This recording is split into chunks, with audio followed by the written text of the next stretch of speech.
In the end, after 3 years of experiencing some of the most severe military training on the entire planet, I was finally able to achieve my objective. During the time that I was serving as a Navy SEAL, I had joined my first unit, which was classified as SEAL Unit 2 and was located in the state of Virginia. I was a part of a platoon that consisted of 25 persons, and I had just recently finished all of the pre-deployment training that we had planned. After stepping off the bus for the very first time at boot camp, it had been almost 3 years to the day since that moment. While I was getting ready to embark on my first deployment as a Navy SEAL to Afghanistan, I was also getting ready to embark on that tour. On the other hand, I can tell you right now that none of the training, none of the simulations, and none of the war stories recounted by the more experienced people could have ever prepared me for how strange and intense my first few weeks in that nation would be. I can say this because this is something that I can say with absolute certainty. The majority of the time, the travel to Afghanistan is nothing more than a protracted and laborious journey across the country. Despite the fact that you are crammed inside a military cargo jet, you are making an effort to get some sleep while also mentally preparing yourself for what that lies ahead. Everything, on the other hand, is different the instant you enter the airspace of Afghanistan. Despite the fact that the pilots' voices appear to be calm, you can hear a change in their tone when they communicate with one another through the intercom. They are going to inform you when you have exceeded the limitations that are considered acceptable. Immediately after that occurs, a dim red light is emitted across the entirety of the cabin. While this is a tactical item that helps you preserve your night vision, it also gives you the sense that you have just been transported to another universe. This is a very interesting effect. Following that, they will give you instructions to get ready for a significant drop in altitude. You simply cannot afford to be a slow and easy target in the skies for any longer than is absolutely necessary, despite the fact that we were going to be landing at a major base. This is something that you simply cannot afford to put up with. When you are on the ground, there is always the risk that someone will shoot at you. This is true whenever you are in that position. It appears like the plane has just experienced a nosedive. The fall is incredibly steep and takes a convoluted course with the intention of making it significantly more difficult to hit you than it would otherwise be. Additionally, they recommend that you, under any circumstances, stay away from the windows. Avoid looking out the window at any time, simply in the event that a round was successful in its hole. I can still vividly recall sitting there in the darkness, feeling the G-forces smash me into my seat, and thinking to myself, wow, this is actually it. That is the truth. I can still remember it. The fact that we are currently in a war zone has been confirmed. As we physically descend from the sky, we are doing so in order to protect ourselves from being shot at. As a result of the fact that I was in my early 20s at the time, there was a part of me that was convinced that it was the most fantastic and exciting thing that had ever taken place. The ramp that was situated at the back of the C-17 opened with a groan, and a blast of dry, cool air blew in our direction. Both of these events occurred simultaneously. As soon as we got onto the asphalt, we took a collective step out of the parking lot and clattered down the ramp while in full gear. We found ourselves in the midst of a big and meticulously guarded military installation. In this particular place, you are not in any risk. Walls made of concrete were present in every location, watchtowers were present, and generators were producing a constant buzzing sound. The scenery, on the other hand, was the first thing that really struck me, and it is something that I will never forget witnessing. Taking a quick peek in the direction of the horizon, I looked past the gates and the razor wire and saw these mountains that were completely covered in snow and were simply enormous. They were really stunning in their beautiful appearance.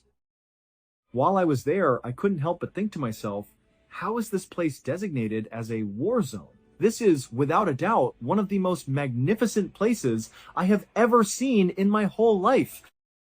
I do not believe that I have a complete understanding of how old and foreign Afghanistan is in compared to any other location that I have ever seen before to this. Following a period of time, we were picked up by helicopter and sent to our site, which was far further out and smaller. The SEAL team that we were relieving, the guys who were ready to head home, wanted us to go out on an operation with them on that very first night. They wanted us to go out with them. They requested us to accompany them on their outing. It was some kind of handover that was taking place. During the course of the patrol that was going to be carried out in the Highlands, we were going to get a better understanding of the area in which the activities were going to take place. There was also a discussion on the underground distribution systems that took place during the briefing for the expedition, which I remember quite clearly. These mountains were home to a significant number of them by the numbers. It was possible to find caverns that were naturally occurring, caves that were created by humans, and networks that had been around for thousands of years. In addition, the simple thought of that made me feel uneasy, and uneasy is more accurate. The prospect that we would be strolling about in the middle of the night, in the middle of these mountainsides, in this entirely strange and desolate location, and that there may be folks lurking in holes in the ground right under our feet was a terrible thought. No one we would ever see again in our lives. The fact that it is conceivable for us to stumble upon one by accident or even find our way inside of one is really interesting. In point of fact, it really truly went under my skin. I really genuinely felt it. So, as we were in the briefing, I commented something to one of the guys about how scary the caves were. During our conversation about the scenario, our interpreter, who was of Afghan nationality and worked with the teams, was able to overhear me talking about it. Considering that he was an elderly guy, he had seen everything that had happened. The only thing that showed on his face was a slight smile, and he asked me, "Do you know what's really creepy?" In addition, he tells me about this story. In the year 2002, he claimed that there was a case that involved the Army Green Berets, which was another special operations outfit.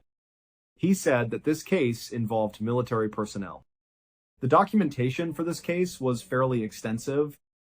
They had been carrying out operations in the neighborhood of this location when they came into contact with a cave that was home to a creature of some kind.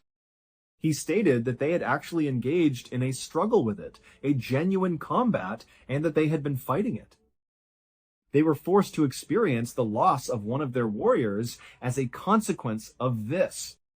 The remark that he made was that the news had been known for a little amount of time, but that it was instantly silenced after that. Is classified in it to be buried. During that time, I was under the impression that it was nothing more than a spooky story that was meant to be told to the new guys. I couldn't say that I believed it with all of my heart, despite the fact that I thought it to be interesting.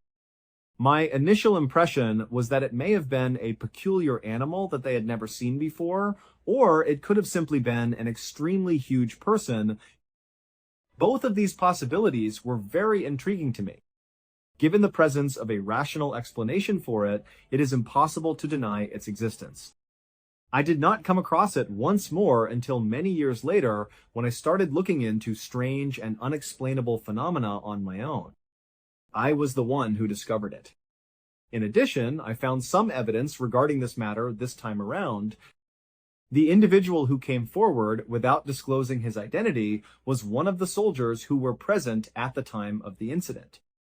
Indeed, he was a participant in the operation that was being discussed. At the time when they saw this thing in Kandahar, he was present and taking part in the confrontation. During the time that I was listening to him tell his experience, the aspect of his testimony that struck me the most was how obviously real it appeared to be. There was not a single instance of sensationalism. It was nothing more than a soldier recalling the events that he had seen firsthand through his own words. I will now proceed to describe the story of that soldier, taking into consideration the information presented here. For the purpose of providing you with the most realistic representation of the events that took place in the mountains of Kandahar in the year 2002, I am going to publish the other witness accounts that provide evidence to support the assertions that I have made. Whether you accept this to be a weird piece of fiction from a war that has been forgotten, or whether you believe it to be a fact, is a decision that is entirely up to you. 2002 was the year that everything started. While they were out on patrol in the Kandahar mountain range in Afghanistan, which is a remote and tough terrain, an entire infantry unit of the army all of a sudden vanished without a trace. At one point in time, they were going about their routine patrol, and the next moment, they were nowhere to be found. All radio communication was immediately terminated at that precise instant. It was during the course of their regular check-ins that they stopped making phone calls. Their command post was completely silent about the situation, and there was no discussion about it. They did not send in a tick, which is the military phrase for troops in contact. To put it another way, if you are a military unit that is out on an operation and you start getting shot at, the very first thing you make sure to do is go on the radio and transmit a tick. However, they did not send in a tick. It will be communicated to your higher command that you are currently involved in a shootout using the notification system. A quick response force is being prepared to implement the deployment of reinforcements, and the planes have been placed on standby in preparation for the deployment. Due to the fact that this has occurred, people are on high alert to provide support for you.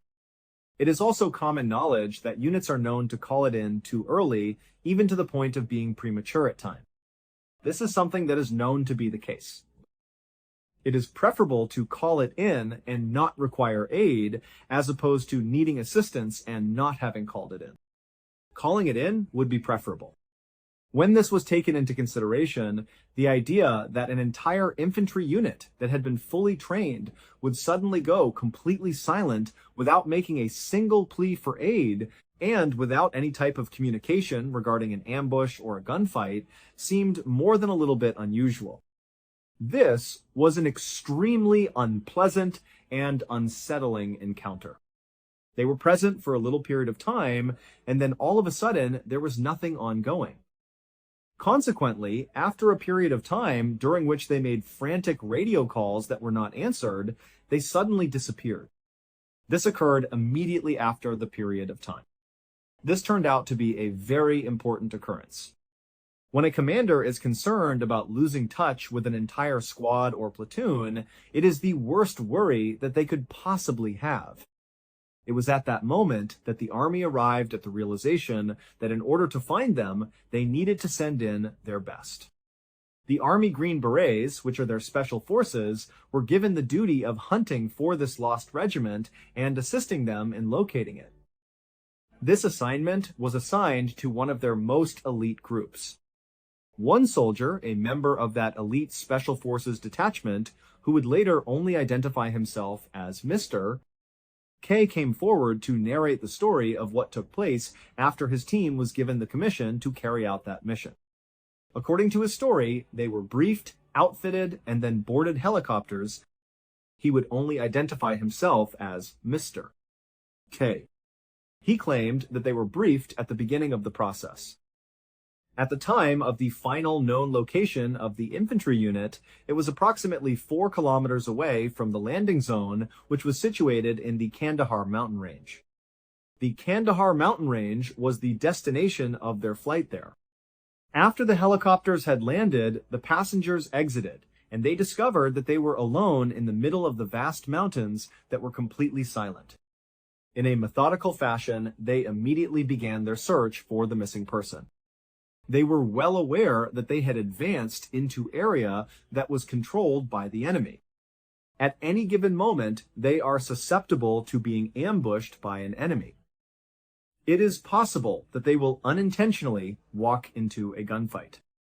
In addition, as I mentioned earlier, these mountains are filled with cave systems in plenty for exploration. The nature of the work being done was arduous and laborious. They were proceeding in a methodical fashion, taking great care to examine each rock and shadow as they went along. In addition to that, they were searching for any hint that the infantry unit had been missed with great diligence. At that point, it was nothing more than a very deliberate and slow hike over the mountains during the entire journey. Over the course of the first few days, there was not a great deal of activity that took place. Simply put, it was a grueling march from beginning to end. The opposing side's warriors did not come into contact with them at any point during the conflict. They were unable to find even a single trace of the soldiers who had vanished when they searched for them. They simply strolled while carrying hundreds of pounds of equipment along with them, despite the fact that the sun in Afghanistan was extremely hot. The passage of each hour brought about an ever-increasing sense of mystery, which was a source of aggravation in and of itself. They had been looking at the mountainside in front of them when they became aware of a definite track. This occurred when they were in the process of searching for something. Despite the fact that it was leading up the slope, it seemed to loop around a corner and fade further from view. A route that appeared to be taken by goats was observed. The mountain range in question is home to a huge number of goats that are allowed to roam around, and this path appears to be one that has been traveled on quite frequently and has undergone significant development. This was the choice that they ultimately settled on. In the event that they were unable to accomplish anything else, they believed that they might be able to climb to a higher viewpoint. From there, they would be able to look down over the other side of the ridge and see if they could see anything in the valley below. At the beginning of their ascent, the group began their journey by following this goat path that was very little. They started spotting things on the ground virtually as soon as they started climbing, which they continued to do almost immediately after they began climbing. Initially, it is only the minor details that matter. The United States military has provided a variety of small pieces of military weaponry. It was discovered by them that there were components of a radio, such as a whip antenna and a section of the plastic housing that was utilized for the primary device itself. On the other hand, they came upon a backpack that had been left on the side of the trail and had a design that was reminiscent of the military. Following that, they started looking for specific pieces of uniforms from the beginning. Cloth that has been ripped or torn. To add insult to injury, they were aware, on the basis of the patches that were sewn onto these pieces of fabric, that they belonged to the infantry unit that had gone missing in action.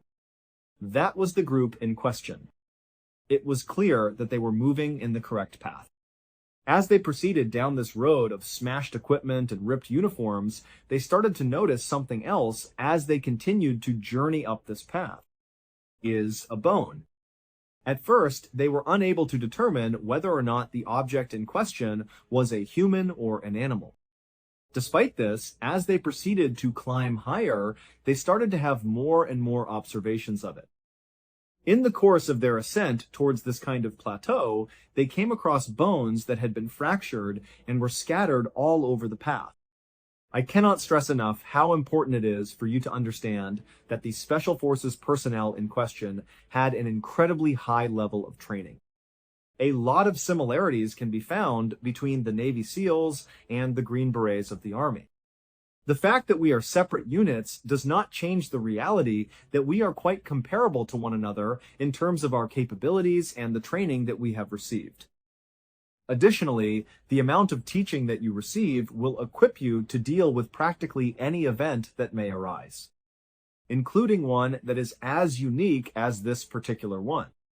The moment when things start to become dangerous, it is as if a switch is flipped in your head. Suddenly, the training you have been receiving starts to take effect, and everyone on the team begins to act as if they are a single organism all working together. It is reasonable to assume that the first thing that came to their minds when they saw this gloomy route was the possibility that they were about to be ambushed. Each individual who was a part of this military brigade accidentally walked into a trap. In addition, it was highly probable that they were getting closer and closer to the zone of death at this precise moment. As a direct result of this result, their position changed in an instant. As they made their way up the mountain, they did it in a methodical and systematic manner, taking defensive positions everywhere they went. They were engaging in operations that were exceedingly strategic. In preparation for the possibility that they would come into touch with one another at any time, they had their weapons out and were aiming at the leading edge of the corridor. At what seemed like an interminable amount of time, they arrived at the highest point of the path, which led to a plateau. There was a section that was flat and resembled a shelf that was located on the slope of the steep mountain. In addition to the already existing damage, additional apparatus was scattered over this level area. A further number of uniforms are in a worn-out state. In addition, there are many bones that are present. The entrances of a number of caves that were rather large were carved into the rock face of the mountain, and they were located just in front of them. In the immediate vicinity of these caverns, it seemed as though the entire region was being utilized as a staging ground. The gang began their journey towards the cave entrances with the utmost caution as they made their way near them. Furthermore, they came to the knowledge that although the openings were large enough for a human to walk inside them, there was a sharp drop-off just inside. This was a significant realization for them. Even though they had not even come near to the apertures, this was the situation that they found themselves in. After entering the chamber and taking a few steps, the floor would disappear into the darkness. This would be achievable if the room was entered. One of the guys looked down from the top of one of the containers, but he was unable to see the bottom of the container or the container itself. It went down in a straight path without any deviation. After some consideration, they came to the realization that their attempt to penetrate the structure was simply too dangerous. In this particular spot, it was clear that a terrible occurrence had taken place. A number of American citizens lost their life. Each and every one of their movements was accompanied by evidence. Since this was the case, the head of the group decided to make a phone call. They intended to retire from the cave's immediate entrance, which they refer to as the fatal funnel, and take up defensive positions in which they could keep an eye on all of the cave entrances at the same time. Therefore, the commander of the squad started giving instructions to his men to retreat in order to get out of the line of fire that was coming from any of the caves. This was done in order to protect himself from the enemy. In his testimony, Mr. K, the soldier who related this story, indicated that he was peering at one of the cave entrances at the time that something similar was taking place. And for a fraction of a second, he had a glimpse of a flash of movement that was taking place deep within the darkness. Since he was so preoccupied with other things, he was unable to understand it or respond to it, despite the fact that he was aware of it, owing to the fact that at precisely the same time, a spear emerged from within the cave after having been concealed there for some time. There was no such thing as a javelin of a small size.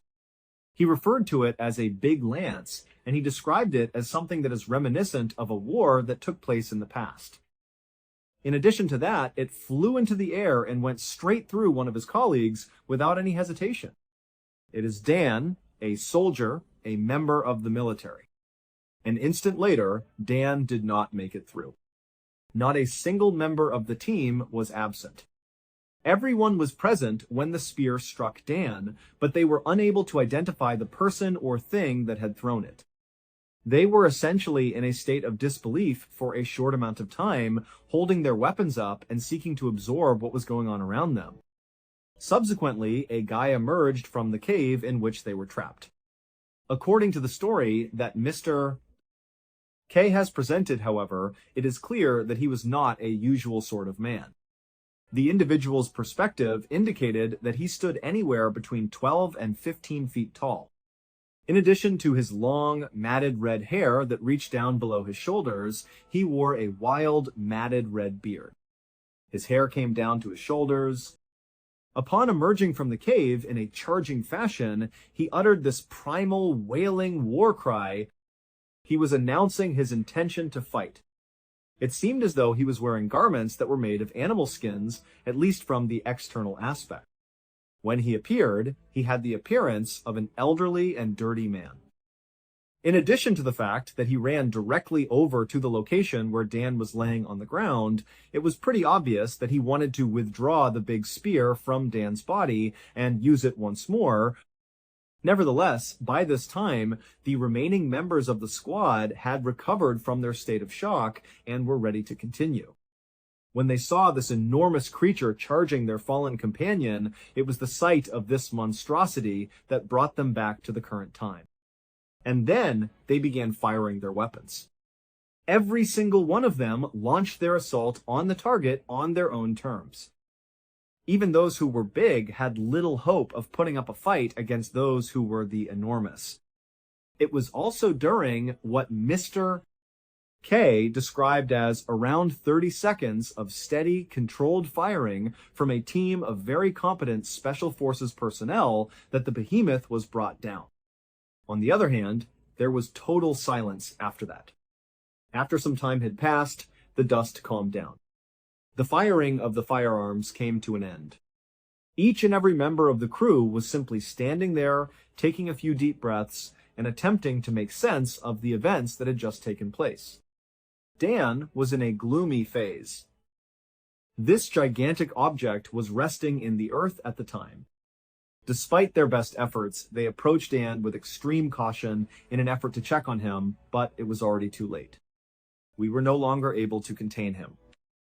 In order to make their way back to their higher headquarters, they turned on the radio and made a phone call. In addition, when it came to explaining what had just taken place, they did their very best to do themselves justice. In the course of the conflict, it was stated that a solitary American had been slain. In addition, they stated that the person who carried out the attack was a very large entity, most likely a human being, who had launched a missile that ultimately led to Dan's death. Consider the level of bewilderment that must have been experienced by the individual who was on the receiving end of that radio call. Nevertheless, Command took it extremely seriously, regardless of what was stated about it. They sent out 2 helicopters in order to get to their area when they eventually arrived. One of the aircraft was a standard medevac helicopter, and it was used to recover Dan and the other members of the crew. One of the other helicopters was a Chinook, which was a heavy-lift cargo helicopter. It was equipped with a big cargo net that was attached to it. To be more specific, it was there to lift the body of this massive creature that at that very time resembled a human being. It was something that fascinated them and piqued their interest. As Mr. K has stated, the team that was executing the rescue had an extremely difficult time wrapping the cargo netting around the big creature that they were retrieving. To put it very plainly, it was enormous. At the time that it was ultimately completed, they estimated that it weighed more over 1,100 pounds. In addition to that, it possesses a number of other distinctive qualities. There were a total of 6 toes on each of its feet. Furthermore, each hand had a total of 6 fingers as its constituent parts. After everything was said and done, they were successful in loading it into the net, and the helicopter then proceeded to strung it up below its fuselage before lifting off and flying away to a safe area before landing. The team, along with their brother Dan, who had passed away, boarded the other helicopter and flew back to their center of operations at the same time. As soon as they touched down on the ground, they were looking forward to a lengthy debriefing that immediately followed. The plot is about to take a turn that is even more bizarre than the one that has just occurred. The helicopter that was responsible for delivering the giant object made its way to a large airfield where it was received on the tarmac by the crew of a C-130, which is another massive military transport aircraft. This was reported by local news outlets. A couple of years later, the pilot of the C-130 would purportedly make a public statement saying that he had a clear recollection of the event. Additionally, the statement would be made public. In his statement, he claimed to have witnessed a massive individual who stood between 12 and 15 feet tall being transported on board his jet. The fact that he had 6 fingers on each hand and 6 toes on each foot was something that he recalled quite clearly. He also had 6 toes total on each foot. Despite the fact that his statement was later legally redacted and the entire incident was classified as top secret, he would continue to maintain his claim that he was present at the event in issue. Meanwhile, Mr. K and his team were making their way back to their base in order to receive a debriefing while everything was going on.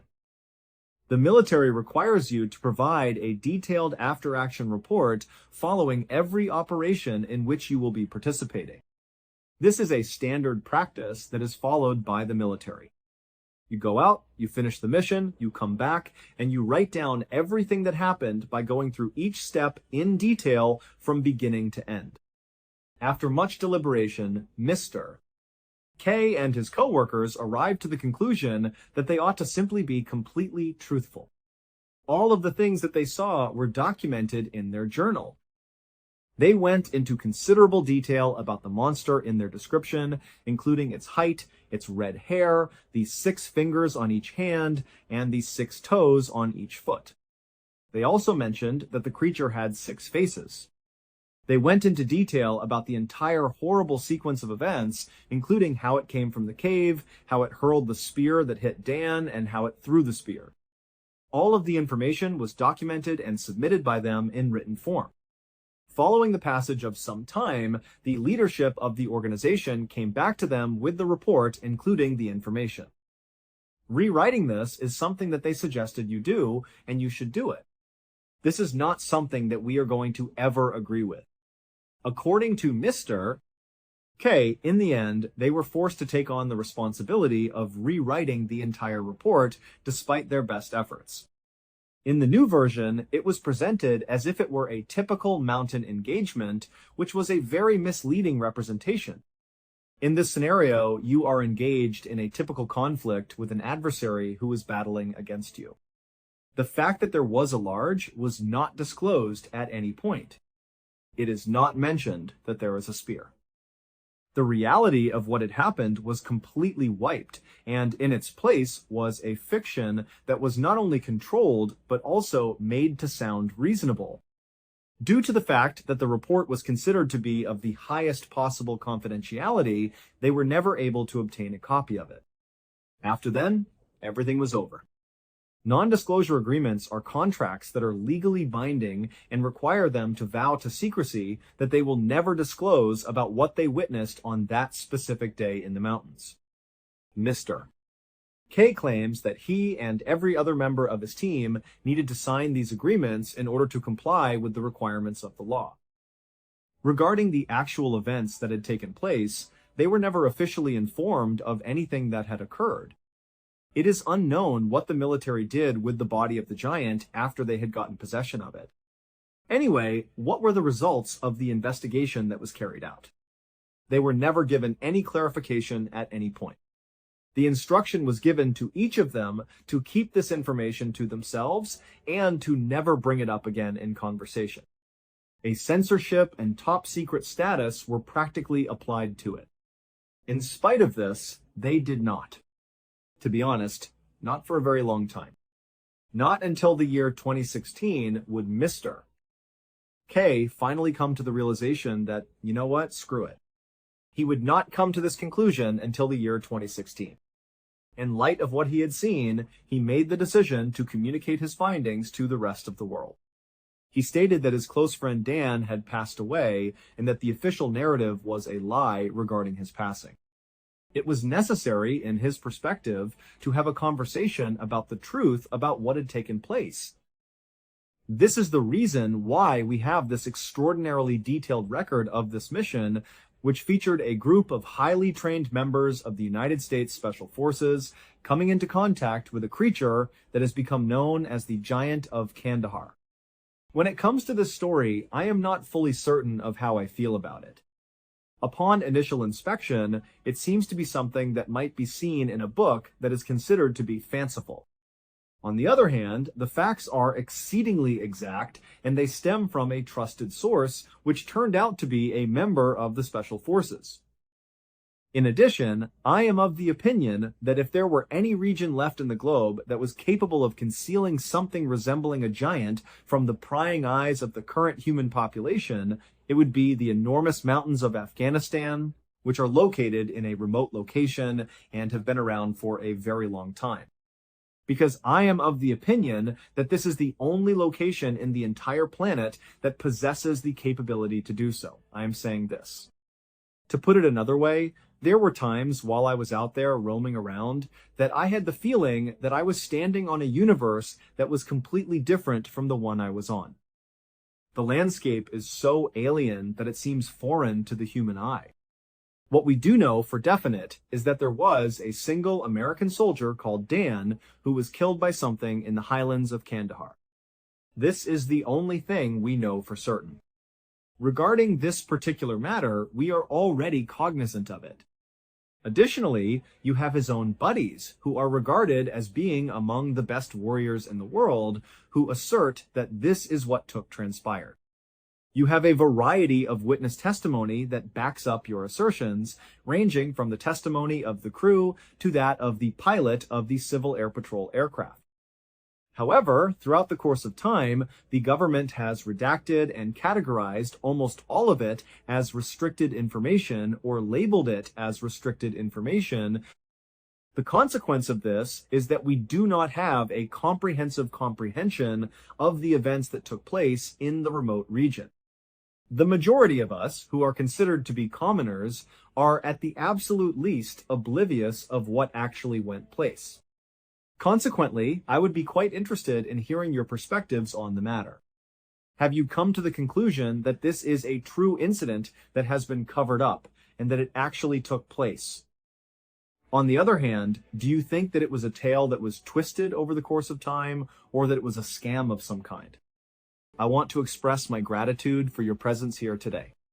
If you watched the program that was broadcast today, I would appreciate it if you could share your ideas with me in the comments area. Also, bear in mind that we have a whole playlist of episodes of true crime waiting for you to watch in one sitting right now.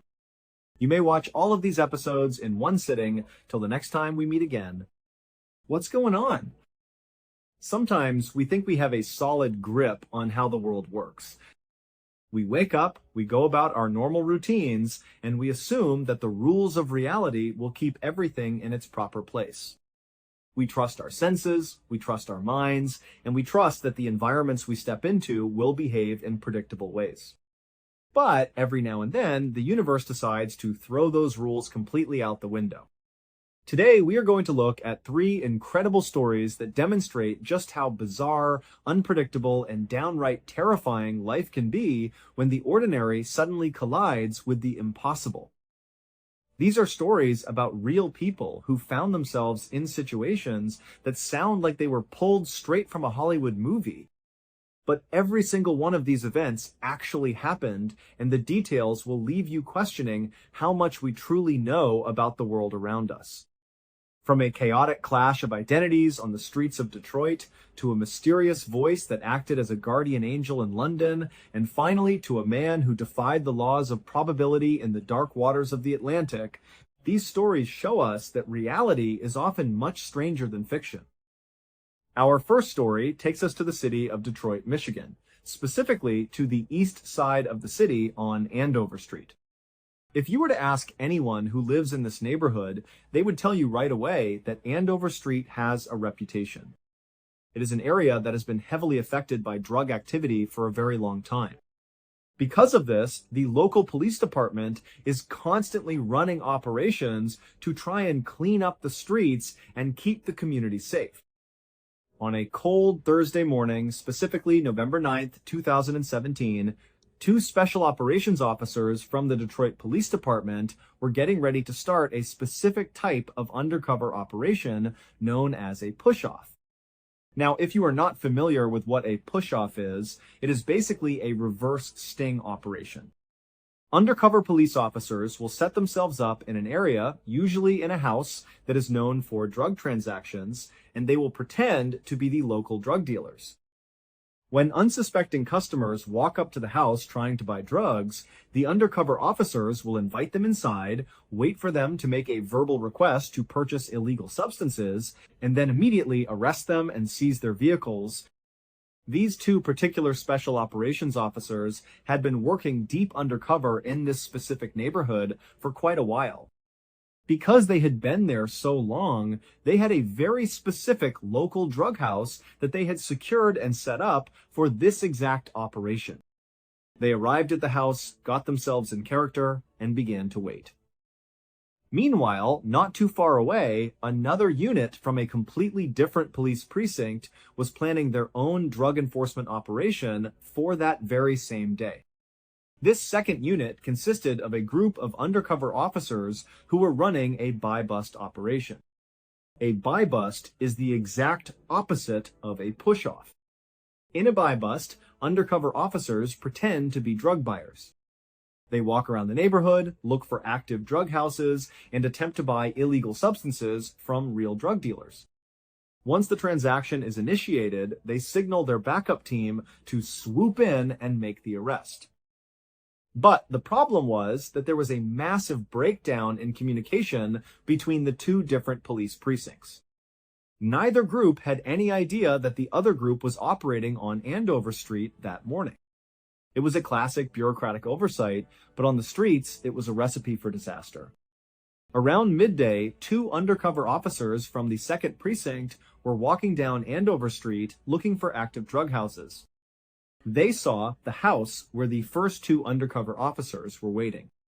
To the officers from the 2nd Precinct, this house looked exactly like a real active drug house, and to the officers inside, the two men walking up to the porch looked exactly like typical drug customers. The two undercover buyers walked up the steps and knocked on the front door. The undercover officers inside opened the door, looked them over, and in accordance with their training, invited them inside. The buyers walked in and sat down in the living room. The undercover officers, acting as dealers, asked them what they were looking for. The buyers then asked if they could purchase some drugs. As soon as those words left their mouths, the undercover officers, acting as dealers, whipped out their police badges, drew their service weapons, and ordered the two men to get on the ground. But instead of complying, the two buyers did something that absolutely shocked the dealers. They also whipped out their police badges, drew their service weapons, and yelled back that no, they were the ones who needed to get on the ground. At this point, both groups of officers were standing in a freezing, high-tension standoff. Neither side believed the other side was actually telling the truth. In the high-stakes world of undercover operations, criminals will often pose as police officers to rob rival dealers or escape arrest. So, the officers from the 1st Precinct were convinced that these two buyers were actually armed criminals using fake police badges. And the officers from the 2nd Precinct were convinced that the dealers were criminals trying to rip them off with fake badges of their own.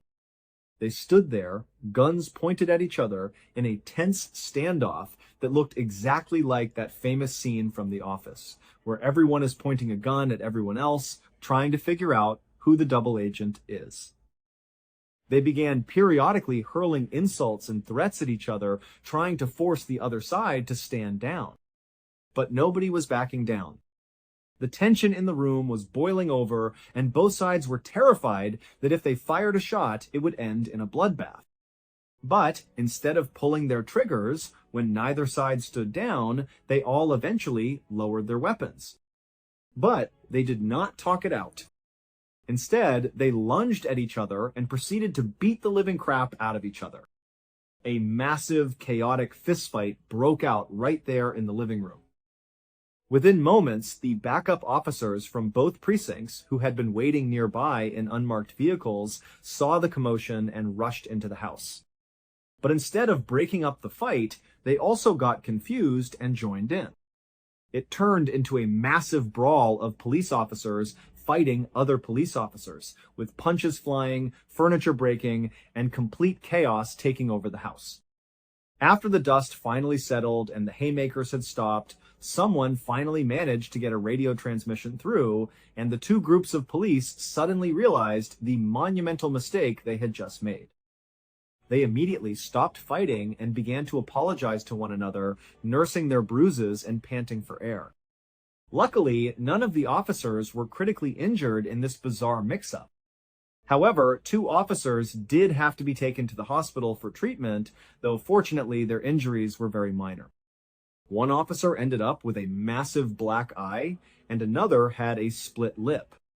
When the news of this incident got out, Detroit's own chief of police, along with the media and the public at large, all came out and said that this entire snafu was a total embarrassment for the department.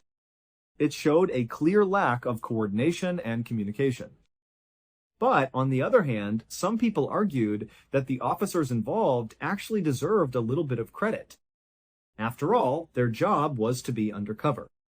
And they were apparently so incredibly good at being undercover that they were able to completely fool other trained professional police officers who were looking for the exact same things. It turns out they were just too good at their jobs, but you can be the judge of that. Our next story was pulled from a 1997 article published in the prestigious British medical journal, The Show. This article was written by a psychiatrist who personally treated the patient, who will be the focal point of this story. The only reason we bring this up right at the beginning is because this story sounds so completely made up that if it were not documented in an official, peer-reviewed medical journal, it would be almost impossible to believe. One night in the cold winter of 1984, a healthy, middle-aged woman, who we will call Brenda for the sake of this story, was sitting in her quiet home in London, England. It was a completely normal, peaceful evening. Brenda was sitting on her couch, enjoying the quiet warmth of her living room and reading a book. But as she was reading, she suddenly heard a voice speak directly in her head. The voice did not sound like her own thoughts, and it did not sound like it was coming from the room around her. It was a distinct, clear, calm voice that spoke directly into her mind. The voice said, "Please do not be afraid." I know this must be shocking for you to hear me speaking to you like this, but this was the easiest way I could think of. My friend and we used to work at the Children's Hospital, and we would like to help you. Brenda sat frozen on her couch. She could not believe what was happening. She had absolutely no history of mental illness, she had never heard voices in her head before, and she was a completely rational, healthy person. The voice she was hearing was so incredibly clear, and it did not sound like any voice she had ever heard in her real life. At first, Brenda did not do anything. She just sat there on the couch holding her book, waiting and hoping that this was just some strange, fleeting trick of her mind. But the voice in her head seemed to pick up on her internal panic. The voice spoke again and said, "Brenda, this is not a hallucination. We are real, and we want to help you." Brenda did not believe the voice was real. She was absolutely convinced that she had just lost her mind and was experiencing some kind of sudden, severe mental breakdown. For the rest of the night, she did her absolute best to completely ignore the voice in her head, trying to focus on anything else. First thing the next morning, Brenda went to her doctor's office, explained what was happening, and begged them for help. The doctor was very concerned and immediately referred her to a local psychiatrist. Brenda went over to the psychiatrist's office, and they performed a thorough psychological evaluation. After talking with her, the psychiatrist admitted that they did not really know why she was suddenly hearing these voices. There was absolutely no clear medical explanation or typical trigger for why a healthy, middle-aged woman with no history of mental issues would suddenly start hearing clear, distinct voices. So Brenda was ultimately diagnosed with a rare condition called functional hallucinatory psychosis. This diagnosis basically meant that Brenda was indeed hallucinating, but there was no clear physical or psychological reason why it was happening. The psychiatrist began treating Brenda with a strong antipsychotic drug, and they also set up regular supportive counseling sessions. Over the next couple of weeks, Brenda was incredibly diligent. She took her medications exactly as prescribed, and she never missed a single appointment. And slowly but surely, the voices in her mind began to fade, and eventually they stopped completely. Brenda was overjoyed. She went back into her psychiatrist's office, looked at him, and said, "Doctor, you have saved me." The voices are completely gone, and I am so happy. The psychiatrist would later write in his medical journal that Brenda was visibly relieved during this appointment. It was completely obvious to him that she was not making any of this up. She had really believed she was hearing these voices, she had been terrified by them, and now she was profoundly grateful to have her life back to normal. After leaving the office, Brenda decided that she and her family needed to celebrate. They decided to go on a vacation outside of London just to relax and enjoy the fact that she had not, in fact, lost her mind. But while they were away on holiday enjoying the peaceful countryside, the nightmare returned. Brenda suddenly heard the voices in her head again. But this time, the tone was different. It was urgent. The voices told her that she had to get back to London as soon as possible because there was something terribly wrong with her. Along with this warning, the voices did something even more bizarre. They gave her a very specific street address in London that she was supposed to go to in order to seek immediate treatment. Brenda was absolutely horrified. She was devastated that the voices were back after she thought she was cured, but she was also incredibly scared by the specific nature of what they were saying. She began to wonder if maybe, just maybe, there was some terrifying truth to what these voices were telling her. What if there really was something horribly wrong with her body? Brenda ran to her husband crying and explained everything that had just happened. Her husband was a very loving and reassuring man. He held her and told her that she should just try to totally ignore the voices again. He pointed out that they had gone away before with medication, and there was probably nothing physically wrong with her. He urged her to just try to relax and enjoy the rest of their vacation. But Brenda could not relax. No matter what her husband said, she could not ignore the voices because they were constantly speaking to her now, repeating the same urgent message over and over again. They kept saying, "You need to leave, you need to go back, there is something wrong with you." Finally, unable to bear the constant mental pressure, Brenda convinced her family to end their vacation early, pack up their things, and head back to London. As soon as they arrived in the city, Brenda made her husband get in the car with her, and they drove straight to the exact street address the voices had given her. When they arrived and stepped out of the car, they found themselves standing right in front of the brain scan unit of a London hospital. Brenda and her husband stood on the pavement, completely shocked. They had never been to this building before, and Brenda had no prior knowledge of this specific medical facility or its address. But before they could even begin to process the sheer impossibility of what they were looking at, the voices in Brenda's head came back with absolute clarity. They told her that she needed to go inside the building immediately and request a brain scan for two very specific reasons. First, they said there was a tumor in her brain. Second, they said this tumor was causing her brain stem to swell. At first, Brenda went inside the brain scan facility and requested an immediate scan, honestly admitting to the reception staff that voices in her head had directed her to this exact address. Because she had no official doctor referral, the hospital had to turn her away, leaving Brenda in a state of absolute panic. She immediately called her psychiatrist, explaining how the voices had guided her to this real medical building. The psychiatrist was highly skeptical, but agreed to order the scan anyway, solely to put her mind at ease. A month later, Brenda had the scan done, and the results completely shocked the entire medical community. The scan revealed she indeed had a brain tumor, and her brain stem was swollen, despite her showing absolutely no physical symptoms. After consulting her family, Brenda chose immediate surgery. As soon as she made the decision, the voices told her she had made the right choice. The surgery was a total success. In the recovery room, the voices spoke to her one last time, saying they were pleased to have helped her and said goodbye. Brenda never heard them again. To this day, the medical community still has no explanation for who or what those voices in Brenda's head really were. Our final story is about a man named Michael Packard, who might be either the luckiest or unluckiest person alive, depending on how you look at his incredible life.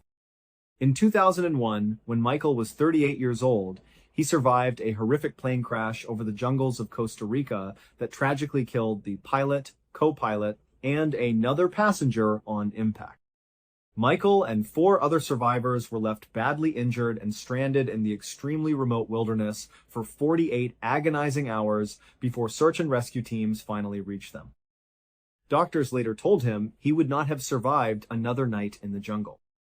Over the next 2 decades, Michael, a commercial diver by trade, survived 2 separate great white shark encounters off California, got lost at sea for hours in the open ocean before being miraculously rescued, and even discovered a long-time missing person's body 60 feet underwater off the coast of Massachusetts. But absolutely none of these events compare to what happened to him on the morning of June 11th, 2021, when he experienced a 1 in a trillion event that baffled scientists around the world. On that peaceful summer morning, the 57-year-old Michael climbed into his boat with his longtime diving partner Josiah, heading out off the coast of Cape Cod to do some lobster diving. Around 8 in the morning, after successfully gathering about 100 pounds of lobsters, Michael decided to go down for one final dive. Josiah watched from the boat as Michael disappeared below the surface of the calm water. Suddenly, Josiah saw a massive, violent eruption of white water where Michael had just submerged, followed by a dark shadow moving rapidly below. Michael had been descending to 60 feet when, at about 45 feet, something hit him from behind like a freight train, immediately plunging him into total darkness and knocking his mouthpiece out. Fumbling around in panic, Michael felt soft, warm, quivering, muscular walls that were actively pulsating. He managed to find his regulator, took a deep breath, and realized there were no sharp teeth, meaning he was not inside a shark. He had actually been scooped up by a giant humpback whale. Humpback whales only eat very small fish, and when this whale realized it had accidentally swallowed a human and a heavy metal scuba tank, it began violently shaking its head side to side to eject him. This thrashing was what caused the dramatic eruption of water Josiah saw from the boat. After 45 agonizing seconds inside the whale's mouth, Michael was finally spat back out into the open water. He swam directly to the surface, saw the whale's tail fins swimming away, and was pulled to safety by Josiah. Miraculously, Michael suffered only minor bruising on his legs and was released from the hospital that very same afternoon. He remained incredibly casual about the encounter, telling reporters he could not wait to heal up and get back to lobster diving. These 3 stories, as different as they are, remind us of a powerful truth. We live our lives under the illusion of control, believing our minds, our identities, and our natural world are completely predictable. But whether it is undercover police officers clashing on a Detroit street, a mysterious voice pointing to a silent brain tumor in London, or a commercial diver being swallowed by a gentle giant of the deep off Cape Cod, we are always just one moment away from the completely unbelievable. These events show us that the division between reality and fiction is incredibly thin, and sometimes the strangest mysteries are the ones that actually happen. They leave us with a lingering sense of wonder and a reminder that no matter how much we plan, the universe will always find a way to surprise us. So perhaps the real question is not whether these stories are true or not, but how many similar stories exist that we will never hear about. Because the truth is, moments like these come without warning. They don't follow the rules. And when they happen, they change everything. If you've made it this far, you already know reality is unfair. See you in the next story. On the evening of Friday, the 21st of May, 1993, a 29-year-old woman named Kem Winginger stood in the basement of the Golden Congregational Church in a small, rural part of Iowa. Her face was lit up with a genuine, happy smile as she clapped her hands together. Around her were her closest friends, people who had watched her go through some very tough times, and now they were all here to celebrate a new beginning for her. They had gathered to throw Kem and her fiancé, a 32-year-old man named Kurt Simon, a party. It was a combination wedding shower and a goodbye party, because their lives were about to change in a big way. Just then, a couple of her friends brought out their gift. It wasn't something fancy or expensive. It was a money tree, a little plant sitting in a small yellow coffee can. But hanging from its branches were dozens of small envelopes, and inside each one was a little bit of cash. Kem and Kurt both looked at it, their smiles growing even wider. They started to move through the small crowd, giving everyone a hug, thanking them for their kindness and their generosity. This was a huge night for them. It felt like all the plans they had been making, all the dreams they had been dreaming, were finally starting to fall into place. The very next day, they were going to pack up the last of Kurt's belongings into their car. They would then drive 230 miles south, away from the small Iowa town where he had been living, to the city of Bloomington, Illinois. Bloomington was just outside of Chicago, and it was where Kem already lived. And there, in Bloomington, they would start their new life together. They were going to be a family. A soon-to-be married couple raising Kem's 2 young children from her previous relationships. Their relationship had moved quickly. It had only been about 8 months since they had first met, and it had been on a blind date of all things. But for Kem, it was almost immediate. She knew from the start that Kurt was special, that he was the one. But getting to this point, to this happy night in a church basement, had not been easy. They were both struggling financially. Kurt was in the middle of his studies to become a Presbyterian minister, which is why he was living in Iowa to finish up at seminary school. Kem was a single mom in Bloomington, and she had recently been forced to quit her office job. A coworker there had been sexually harassing her, and she just couldn't take it anymore. To make ends meet, she had taken on work that paid her in cash, under the table. She was cutting hair and cleaning houses, but it wasn't enough.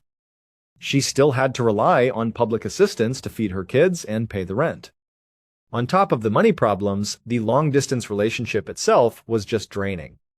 All the driving back and forth, the hundreds of miles separating them, it was exhausting for both of them. And then there was the drama with the fathers of her 2 children. Her relationships with them were difficult, to say the least. The father of her 1-year-old son was a man named Dale Fosdick. He was always late with his child support payments, which put a huge strain on Kem's already tight budget. And he still acted like he had the right to just walk into her house whenever he pleased, without even knocking. It drove her crazy. Recently, Kurt had actually confronted Dale about it. He had told him, man to man, to stop doing that, to respect Kem's space. Dale did not take that well at all. And the father of her 7-year-old daughter, a man named Todd Wanger, wasn't much better. Todd and Kem fought constantly. They were always arguing over their custody arrangement and visitation schedules. To make things even more frustrating for Kem, her 2 exes, Dale and Todd, were actually friends with each other. It was a strange alliance that really annoyed her. But now, as she stood in that church basement and someone handed her a slice of cake, all of those problems, all of that stress, it all seemed to be getting a little bit smaller. It felt like it was all in the rearview mirror. Kurt was finally moving in with her. Her life was about to get organized, stable. Back at her home in Bloomington, she had a whole stack of Modern Bride magazines waiting for her. She was so excited to start planning their wedding. She and Kurt had even started talking about the possibility of Kurt adopting her young son. And she knew that with his education, Kurt could quickly find a good job in Bloomington as a pastoral counselor. They could start saving some money, especially since they would only have 1 household to pay for now instead of 2. This money tree was a perfect start. Kem knew that the people in this congregation weren't wealthy. Not by a long shot. But the fact that they had all pooled their limited resources together to give her and Kurt such a wonderful and thoughtful gift, it really touched her. The only thing that could have made this moment better, truly perfect, would have been if her own mother, a woman everyone called Cricket, was there to share it with them. But unfortunately, Kem and Cricket were estranged. They didn't speak. Kem wished things were different. She wished she could be closer to her mom, but Cricket had a mean streak. She could be cruel. And for some reason that Kem could never quite understand, she absolutely hated Kurt. Kem finished her slice of cake and glanced at her watch. She realized it was getting late. She gently tapped Kurt on the shoulder while he was in the middle of a conversation with some friends. They still had so much to do tomorrow morning. They had to finish packing, and then they had that long drive ahead of them. So, Kem and Kurt made their final goodbyes, thanking everyone one last time. They walked out of the church together, holding hands, ready to start the next chapter of their lives. The next day was Saturday, May 22nd. Just as they had planned, Kem and Kurt spent the entire morning packing up boxes, loading the car, and saying their final farewells in Iowa. The second half of the day was spent on the road, driving south towards Illinois. Finally, at 10:30 that night, they pulled their car into the driveway of Kem's two-story house in Bloomington. This was it. This was the home they would now share together. For a moment, Kem just sat there in the passenger seat looking at the house. Kurt got out of the car and walked around to the back to open up the trunk. There was a lot of stuff to carry inside, but Kem was just so tired from the long day. She honestly didn't feel like moving just yet. So she watched as Kurt grabbed the first box and the little money tree they had been given. He walked up the front stairs, unlocked the door, and stepped inside. A minute or so later, he came back out, his hands empty. At that point, Kem let out a little sigh. She knew she had to get up and help. She couldn't let him do it all by himself. Kurt was already halfway back down the front steps as Kem grabbed a box of her own from the trunk. She made her way up the same steps and walked into the foyer of her home. She set her box down on the floor and was just about to turn around and head back outside to do another trip with Kurt. But then, she paused. Her eyes caught something on the floor of the foyer. It was something she didn't recognize. Something that definitely had not been there when she had left for Iowa just a couple of days ago. Kurt was outside, his back to the house, when an incredible wave of pressure slammed into him. It was so intense, so powerful, that it almost threw him off his feet. At almost the exact same instant, a deafening boom like a massive explosion filled his ears. He stumbled forward, trying to keep his balance, and then he spun around, his heart pounding in his chest. He screamed out Kem's name. But his ears were ringing so badly now, a high-pitched whine that blocked out everything else. He couldn't tell if she had answered him or not. He looked up at the house and saw thick, black smoke pouring out from the front doorway. Without even thinking, his instincts took over. He just ran. He ran back up the stairs and straight into the house, into the smoke-filled foyer, desperate to find Kem. When he got inside, it was pure chaos. The air was thick with smoke and dust, making it hard to breathe, hard to see. There were shards of broken glass scattered everywhere.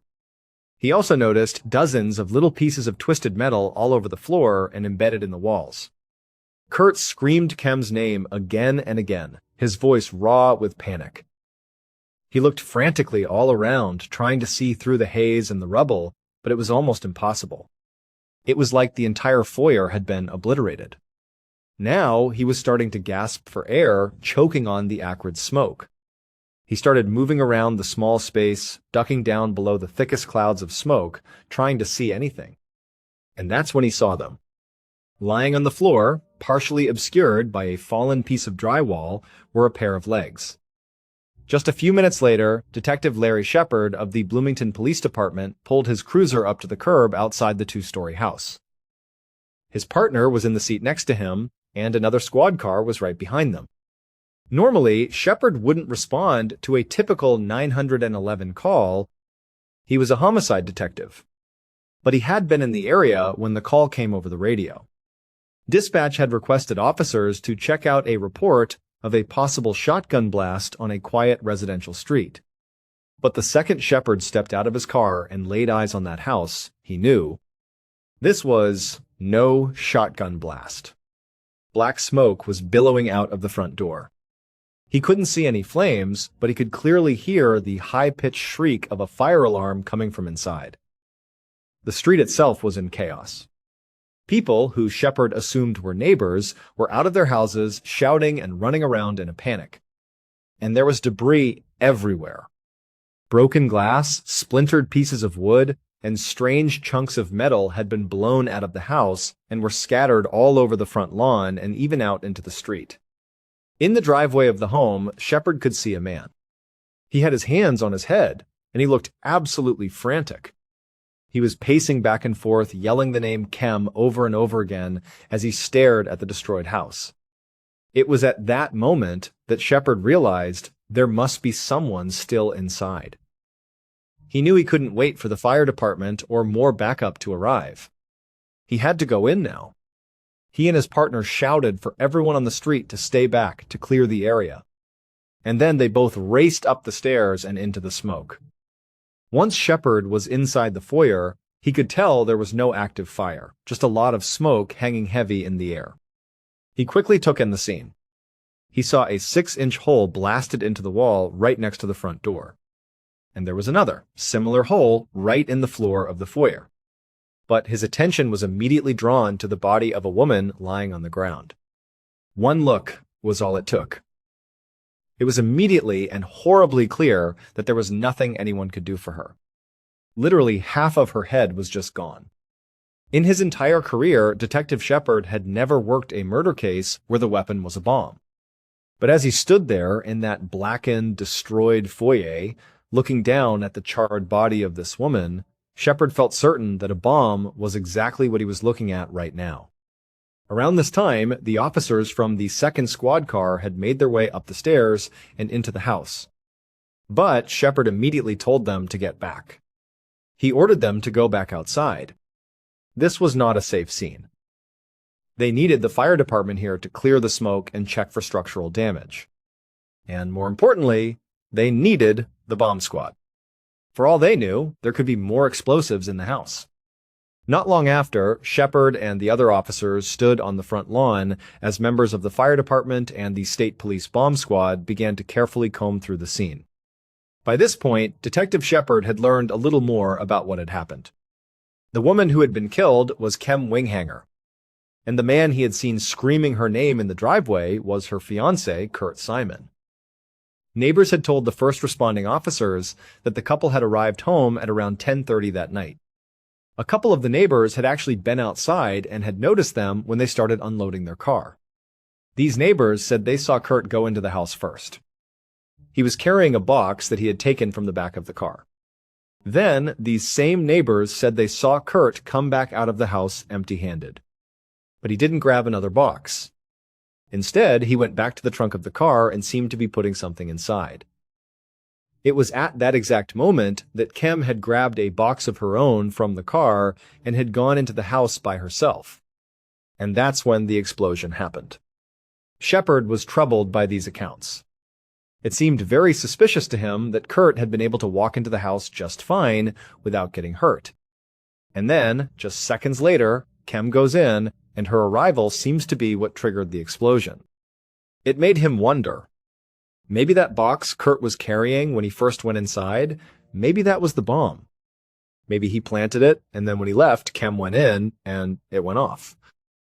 And what was it that Kurt had put back into the trunk of his car after he came out? What was he trying to hide? But what was even more suspicious than any of that was what a preliminary sweep of Kem's home had turned up in the basement. Investigators had found wires, gunpowder, and fuses. Shepard didn't need to be a bomb expert to know that these were the components of a bomb. And it meant that whoever killed Kem had likely built the bomb right there in her own basement. And that fact, more than anything else, made Kurt Simon his #1 suspect. So, Shepard told a crime scene technician to process Kurt's car. He told him to pay extra special attention to the trunk. Then, the detective walked over to Kurt himself. Kurt was on the ground now, rocking back and forth. He was crying, and he was still just repeating Kem's name over and over again, like a mantra. Shepard gently asked Kurt if he could tell him what had happened. Kurt looked up at him, his eyes vacant and full of shock. He told the detective that he didn't know what happened. He said he had gone inside with the box, and he had just started back down the stairs when he felt the blast happen behind him. At this, Shepard's eyes narrowed. According to the neighbors, Kurt was actually at the trunk of his car, putting something inside at the time of the explosion. But now, Kurt was claiming he had only just stepped out of the house, that he was still on the stairs when the bomb went off. It was a small discrepancy, but it was significant. It could just be the result of confusion and trauma. Or Kurt could be lying to cover up his involvement. But for now, Shepard just told Kurt that he needed him to come down to the station for questioning. Several hours later, just before dawn on Sunday, May 23rd, Detective Shepard walked out of an interrogation room at the Bloomington, Illinois police station. He had just spent more than an hour hammering Kurt Simon with questions about his murdered fiancée. And Kurt had been a difficult interview. He had all sorts of ideas about other people who might have wanted to kill Kem. He told Shepard that both of the fathers of Kem's children, Dale Fosdick and Todd Winganger, were always fighting with her. And he said that Kem's estranged mother, Wilma Lewis, the woman they called Cricket, was, in his exact words, every kind of evil. But Kurt seemed to have no information to offer about what he himself had actually seen or heard in the moments before the explosion. He stuck to his story that he hadn't seen anything suspicious at all in the foyer, which Shepard just found very hard to believe. Kurt also had no explanation for why the bomb had exploded when Kem entered the house and not when he did. And he completely denied knowing anything about the bomb-making materials that had been found in Kem's basement. Kurt also insisted he hadn't put anything back in his trunk around the time of the explosion, but he couldn't explain why multiple neighbors had said they saw him do just that. Shepard felt that Kurt was either the most unobservant person he had ever met, or he was lying through his teeth. And to top it all off, Kurt had flat out refused to take a lie detector test. Still, Shepard had to let him go home. The detective just didn't have enough evidence to arrest him. Not yet, anyway. At this point, the bomb squad was still methodically searching the house for any other devices. That meant the crime scene technicians hadn't even been able to get inside yet to start looking for forensic evidence. They hadn't even been able to remove Kem's body. Shepard knew the day ahead was going to be long and incredibly busy. Other members of his team had spent the entire night canvassing the neighborhood and notifying Kem's family members, getting their initial statements. And now, Shepard was sure there was going to be a long line of people for him to interrogate. He had already been awake for a full 24 hours at this point, but he knew there would be no sleep for him anytime soon. So he walked over to the office coffee pot, poured himself a cup of stale black coffee, and stood there drinking it, thinking about how he was going to build a case and nail Kurt Simon for murder. Meanwhile, the story of the bombing was exploding across the news all over Illinois. By about 9 in the morning on Sunday, less than 12 hours after the explosion, there were reporters everywhere. They were milling around the front entrance of the police station, some of them even coming into the lobby, trying to talk to anyone who would give them a scrap of information. And Detective Shepard knew this story was only going to get bigger. The Illinois State Bomb Squad had just called in the Federal Bureau of Alcohol, Tobacco, and Firearms, the ATF, to help them process the scene. All that meant was that there was going to be an enormous amount of public and political pressure on Shepard, who was the lead detective on the case. And this pressure was particularly stressful for him this morning because the case he thought he had against Kem's fiancé, Kurt Simon, was already starting to fall apart. In all their interviews with Kem's friends, every single one of them had said that Kem and Kurt had a wonderful relationship. They were deeply in love and were so excited to start their new life together. The crime scene unit had thoroughly searched Kurt's car, the car where neighbors had claimed they saw him putting something in the trunk right after the blast. But the technicians had found nothing suspicious at all. Nothing in the trunk, nothing anywhere else in the vehicle. Shepard's partner had also been busy checking out Kurt's alibi. Kurt had told them he had spent the entire week before the explosion in Iowa, where he lived, and that he was just moving to Bloomington that weekend. They had checked it out, and it was true. He really had been in Iowa the whole time. This made Shepard's theory that Kurt had assembled the bomb in Kem's basement a lot less likely since Kem had been home all week and Kurt was hundreds of miles away. Plus, Kem's babysitter had given the police 2 more pieces of information that really opened up the suspect pool. First, she said that the spare key to Kem's house had gone missing recently. And second, because that key was gone, Kem had gotten locked out of her own house at one point and had been forced to cut a hole in the screen of the back door to get inside. This meant that basically anyone could have gotten into Kem's house to build that bomb. They could have just come in through the damaged back door, or if they were the one who had stolen the spare key, they could have just walked right in the front. So, in the space of just a few hours, Shepard's suspect list had effectively gone from one person, Kurt Simon, to the entire city of Bloomington.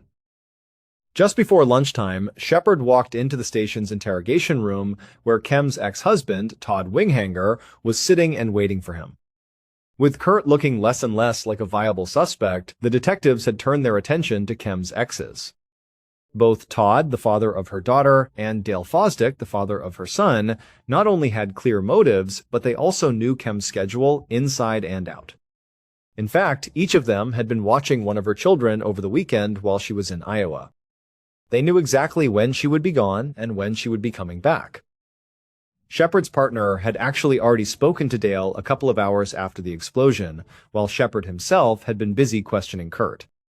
During that initial conversation, Dale had seemed genuinely shocked and upset by Kem's death. He had made what seemed like a real effort to answer the detective's questions, though his young son was with him and kept crying, constantly interrupting them. Dale did admit that there was tension between him and Kem. But he also had an alibi. He said he had been with his family that morning and then spent the afternoon and evening doing yard work in full view of all his neighbors. He had given Shepard's partner a list of names and phone numbers of people who could verify his story. A first round of calls to those witnesses seemed to suggest that Dale was telling the truth. But the detectives were conducting all of these interviews with very little solid information about the crime itself. They didn't really know how the bomb that killed Kem actually worked. They weren't sure if the killer had to be nearby to detonate it with some kind of remote, or if it had been on a timer. The scientists at the ATF were painstakingly trying to reconstruct the bomb from all the little fragments of shrapnel they had collected from the scene. But until they could do that, Shepard and his partner wouldn't know exactly when the killer would have needed to be at Kem's house. And none of the neighbors had reported seeing anything unusual around the time of the explosion that could help them narrow down that window. So now, as Detective Shepard sat down across the metal interrogation table from Kem's ex-husband, Todd Winghanger, he started with some general questions about his relationship with Kem. Todd seemed a little nervous. He kept wringing his hands as he spoke. He admitted that he and Kem did fight, mostly about child support costs. And he said he had been very frustrated with her during their divorce proceedings. He didn't feel like she was being fair. But he was adamant that none of that meant he wanted to hurt her. He insisted that their problems were just typical for most divorced couples. Shepard didn't put much stock in that. In his experience, a messy divorce or a bad breakup, especially when money was involved, was a very powerful motive for violence. So he asked Todd where he had been all day on Saturday, the night of the blast. At this question, Todd visibly relaxed. He leaned back in his chair and launched into a very detailed, moment-by-moment explanation of his entire day. He said he had been with his daughter and his new girlfriend, and he was certain that both of them would vouch for him. He also gave the detective a list of several other people who had seen them out and about during the day. By the time Shepard sent Todd home, he really wasn't sure what to think. He couldn't decide which of the exes, Todd or Dale, was a better suspect. Both of them clearly had issues with Kem and had a motive, but both of them also seemed to have solid alibi witnesses.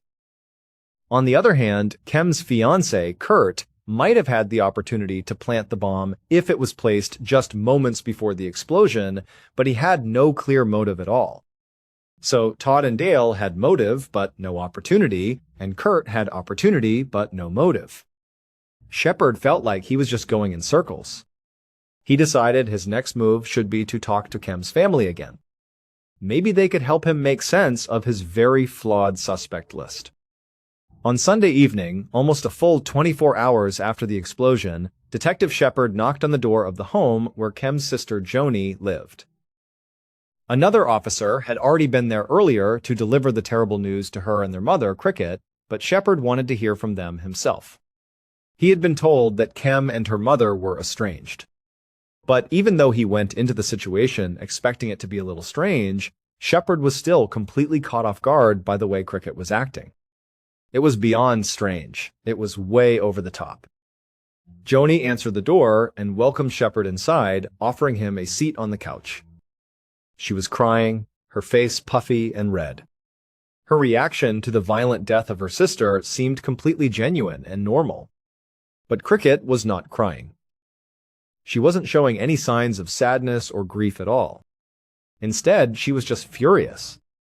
And she wasn't furious about the murder itself, or about the fact that her daughter was dead, or even that the police hadn't made an arrest yet. No, she was furious about her daughter's life insurance policy. Apparently, Kem had not listed her as a beneficiary, which meant that Cricket was not going to get any money from her daughter's death. As Shepard sat there listening to this woman complain about money, he thought back to what Kurt had said during his interrogation. He had insisted that Cricket was a horrible person, that she was evil. At the time, Shepard hadn't really taken it that seriously.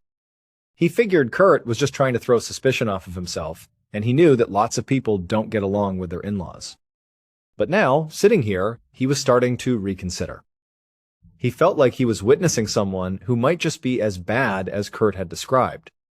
Then, when Shepard actually asked Cricket about her relationship with her daughter, Cricket just went off on a tirade. But she didn't really talk about her relationship with Kem. She talked about Kurt, and how Kurt had supposedly ruined Kem's life. She said Kurt was a terrible partner for Kem, and that he had destroyed the best relationship Kem ever had, which, according to Cricket, was with Dale Fosdick, the father of Kem's son. She also blamed Kurt for destroying her own relationship with Kem. She claimed that she and her daughter used to talk on the phone every single day, but once Kurt came into the picture, he had forbidden Kem to speak to her. To Shepard, Cricket seemed completely scattered.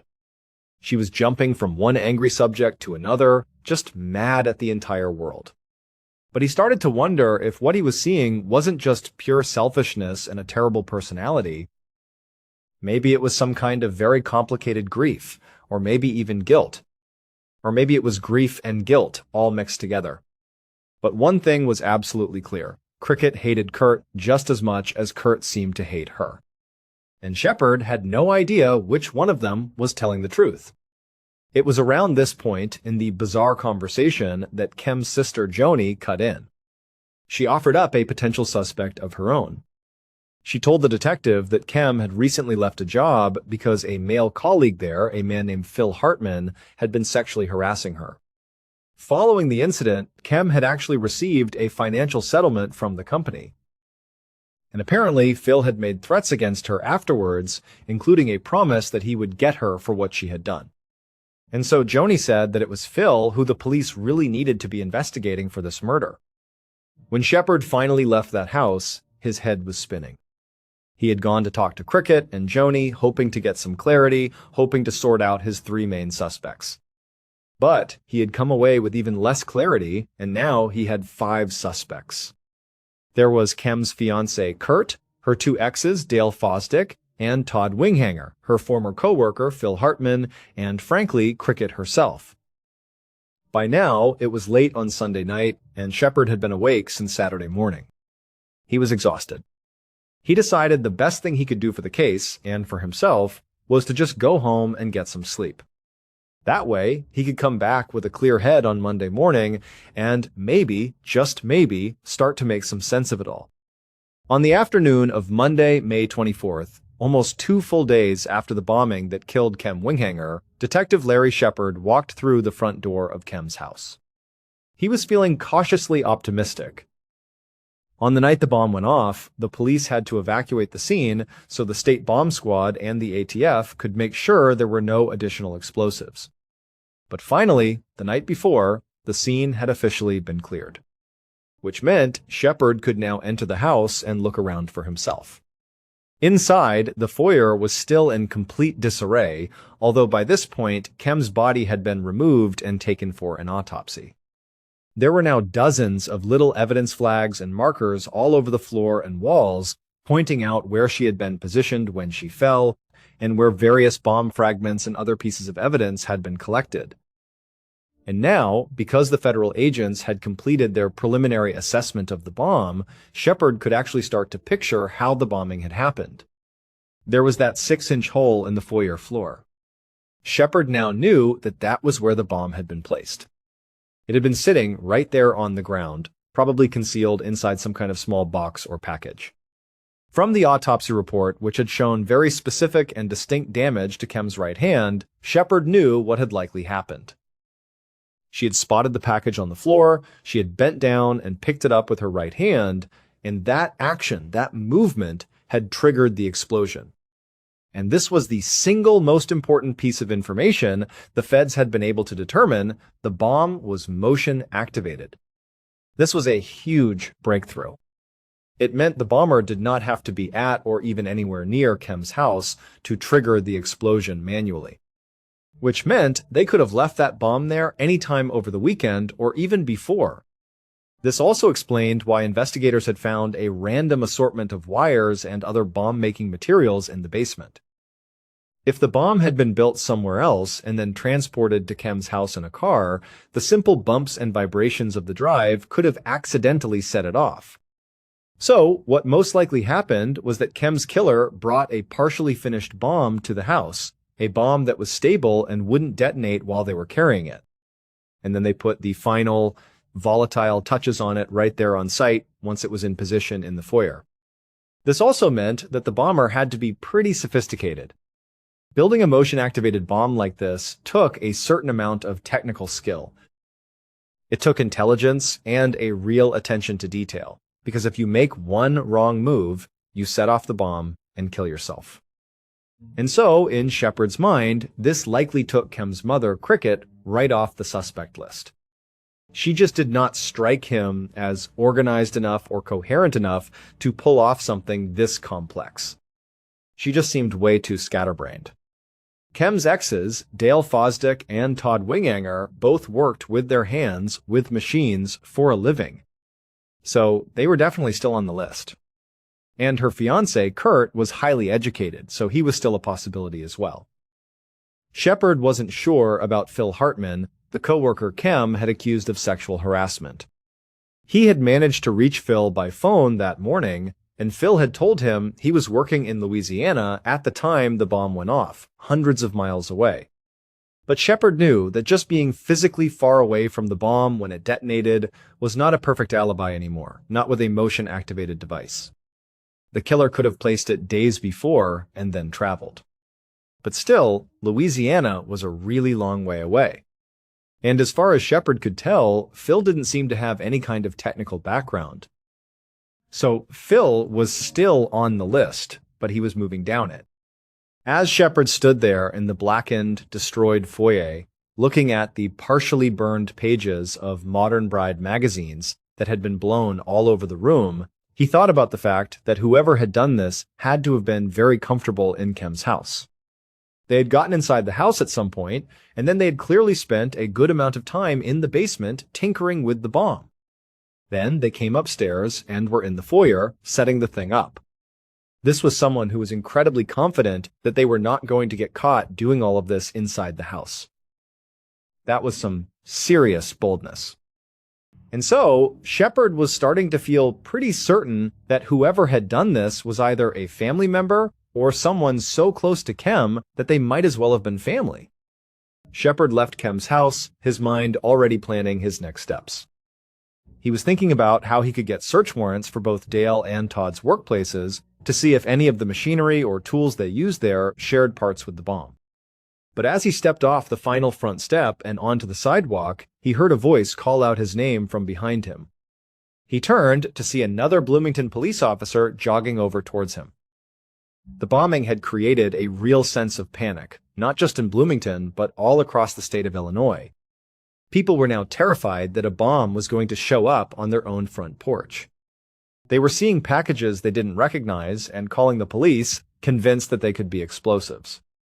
It was like a wave of paranoia had swept over the state. In response to that, specifically in Bloomington, the police had a much stronger and more visible presence out on the street.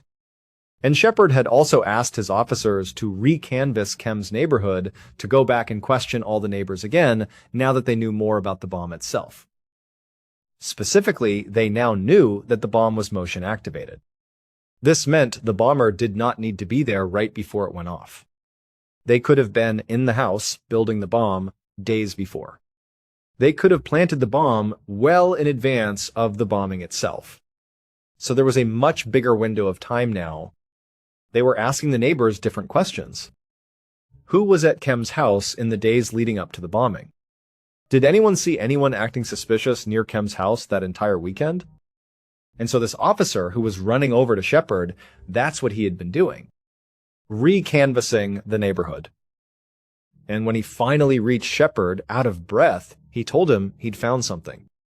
Shepard eagerly followed the officer over to one of Kem's neighbors' houses. And there on the front lawn, he saw a little girl, maybe 10 or 11 years old, standing nervously next to her father.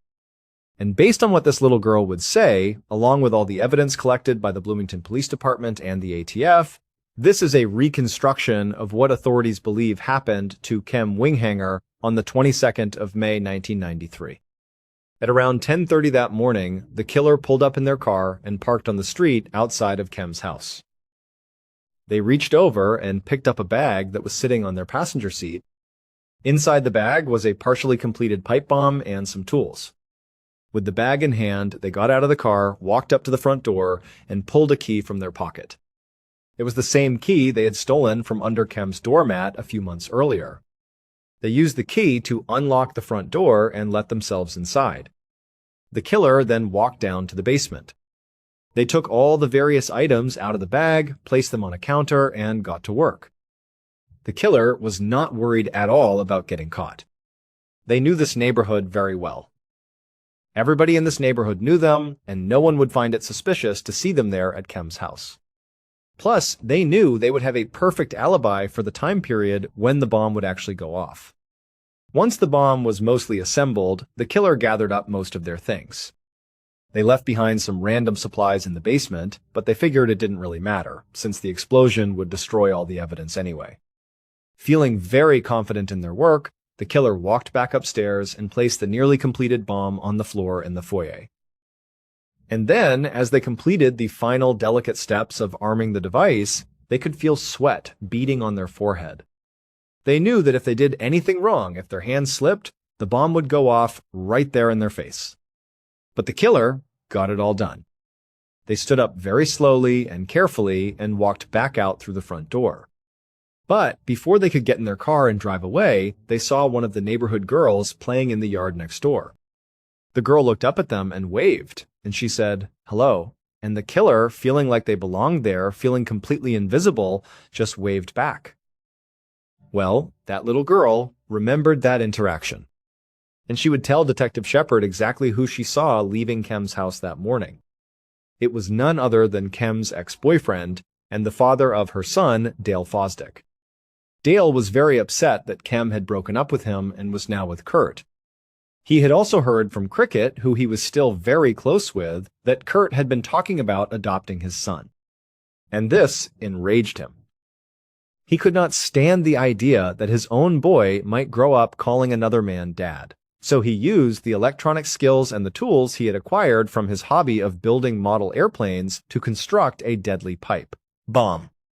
And so ultimately Dale was caught because of his own arrogance, his own sense of entitlement. He felt like he could just stroll into Kem's house anytime he wanted because he had done it so many times before, despite her telling him not to. He had become such a familiar face in the neighborhood that no one thought twice about seeing him there. And that's why that little girl remembered him. After months of painstaking forensic work that tied Dale even more closely to the components of the bomb, he was finally arrested. He was found guilty of first-degree murder and sentenced to 61 years in prison. But he would only serve 14 of those years. Because in 2010, while still behind bars, Dale died of a sudden illness. Thank you so much for watching. Let me know what you thought of today's episode in the comments. And remember, we have a whole playlist of true crime episodes ready for you to binge right now. Until next time. See ya. On the far northern tip of Maine, right where the state touches the Canadian border, there's a small rural town called Van Buren. It's the kind of place where everybody knows everybody. The population hovers around 2,000 people, and most of them have lived in Maine their entire lives. These are rugged, competent folks used to harsh winters and a quiet way of life. Unless you have a reason to be in Van Buren, like visiting family or passing through, you've probably never heard of it. It's not a place that makes headlines. But that all changed in 2019. The town found itself in the international spotlight, and it was all because of one man, a man named Ronald Sear. Ronald's story begins long before that, back in the 1950s. As a young man, he did what many of his generation did. He joined the Air Force and he served his country during the Korean War. When his time in the military was over, he didn't look for a new life in some big city. He came straight back home to Van Buren, Maine. He settled into a modest two-story house near the center of town. For a little while, he just kind of floated. He didn't have a specific direction or a clear career path, but Ronald was always good with his hands. He loved building things, tinkering, figuring out how things worked. This natural skill and passion eventually led him to start his own business. It was a small but successful company selling tools, and he ran it right out of the shed on his property. It was his domain, his workshop, and his livelihood all in one. Fast forward to 2019, Ronald Sear was now 65 years old. He was still living in that same house near town, but now he was living alone. And he was still running his tool-selling business from his shed. For Ronald, this life was enough. He was content. He had his routine, his work, his independence. He was happy. But that year, a crisis began to unfold, a small crack in his peaceful existence that would widen until it consumed everything. It started on a bright, sunny summer morning. Ronald left his house, walked the familiar path across his yard to his shed, and went inside. The moment he stepped through the door, he knew something was wrong. Inside the shed, Ronald kept a series of bins. These bins were filled with all the different tools he sold to his customers. He was in that shed every single day, either selling tools to a local contractor or just working on one of his own projects. Because of this, he had an almost photographic memory of his inventory. He knew exactly how full each of those bins should be. Anytime a bin started to get low, he would place an order for more stock. He was meticulous about it. He had been doing this for decades, and keeping his inventory full was second nature. So, on this particular morning, he walked in, and his eyes immediately went to a couple of the bins. They looked lower than he remembered. They were definitely not as full as they should have been. His first thought was simple. He must have made a mistake. Did I forget to order more supplies? Did I just let the stock run down without noticing? But the idea didn't sit right with him. He thought to himself, no, that's not possible. I am always on top of my inventory. It's the core of my business. It has to be something else. Maybe I took some tools into the house for a repair and just left them on the kitchen counter. Or maybe they're in the back of my truck. He was sure there was a perfectly logical explanation. So Ronald left the shed and began to search his property. He checked his house from top to bottom. He went through his truck, looking under the seats, in the glove compartment. But the missing tools were nowhere to be found. Now, a little more concerned, he started making phone calls. He called his family members. He called the few close friends he had. He asked each of them the same question. Did you happen to come by and borrow some tools from the shed? Do you know anything about this? But every single person he spoke to gave him the same answer. No, Ronald, I have no idea what you're talking about. By the afternoon, Ronald found himself back inside his shed, standing among his bins, a feeling of unease settling deep in his stomach. He looked around, and only one explanation remained in his mind. Have I been robbed? It seemed impossible in a town like Van Buren, but what else could it be? He drove down to the local police station and explained what had happened. He told the officers about his business, his meticulous inventory, and the tools that had vanished without a trace. But the police reaction was not what he had hoped for. They were polite but dismissive. They basically suggested that he, a man who had run this business for decades, had simply miscounted. They told him the tools were probably still on his property somewhere, that he'd just misplaced them, and they were bound to turn up. An officer told him, "Look, Ronald, go back and do a really thorough search of your property. I'm sure they're there. And if you find some actual proof that someone stole from you, like a broken lock or a witness, then you can come back to us." Ronald left the station feeling completely annoyed and invalidated. He wanted them to take this seriously. He knew his property, he knew his inventory, and he knew something was wrong, but he could tell they weren't going to do anything. He drove back home, his mind racing. He went inside, sat down at his computer, and started researching. He typed in phrases like how to protect your home from theft and DIY home security. He scrolled through forums and articles looking for what other homeowners did when they felt vulnerable. That's when he came across an idea that he really liked: tripwires. The concept was simple. You take a thin, strong wire and you stretch it taut, very low to the ground, all around the perimeter of your property. You anchor it on both sides. Then, along the wire, you hang little bells. In theory, an intruder walking onto your property in the dark wouldn't see the wire. They would kick it, the wire would shake, and the bells would ring, alerting the homeowner that someone was there. Ronald thought it was a brilliant, old-school solution. He went out and bought the supplies he needed. He spent the rest of the day carefully setting up these tripwires all around his property, making sure they were hidden but effective. He felt a sense of relief, a feeling that he was taking back control. But over the next several days, the tripwires remained silent. None of the bells ever rang.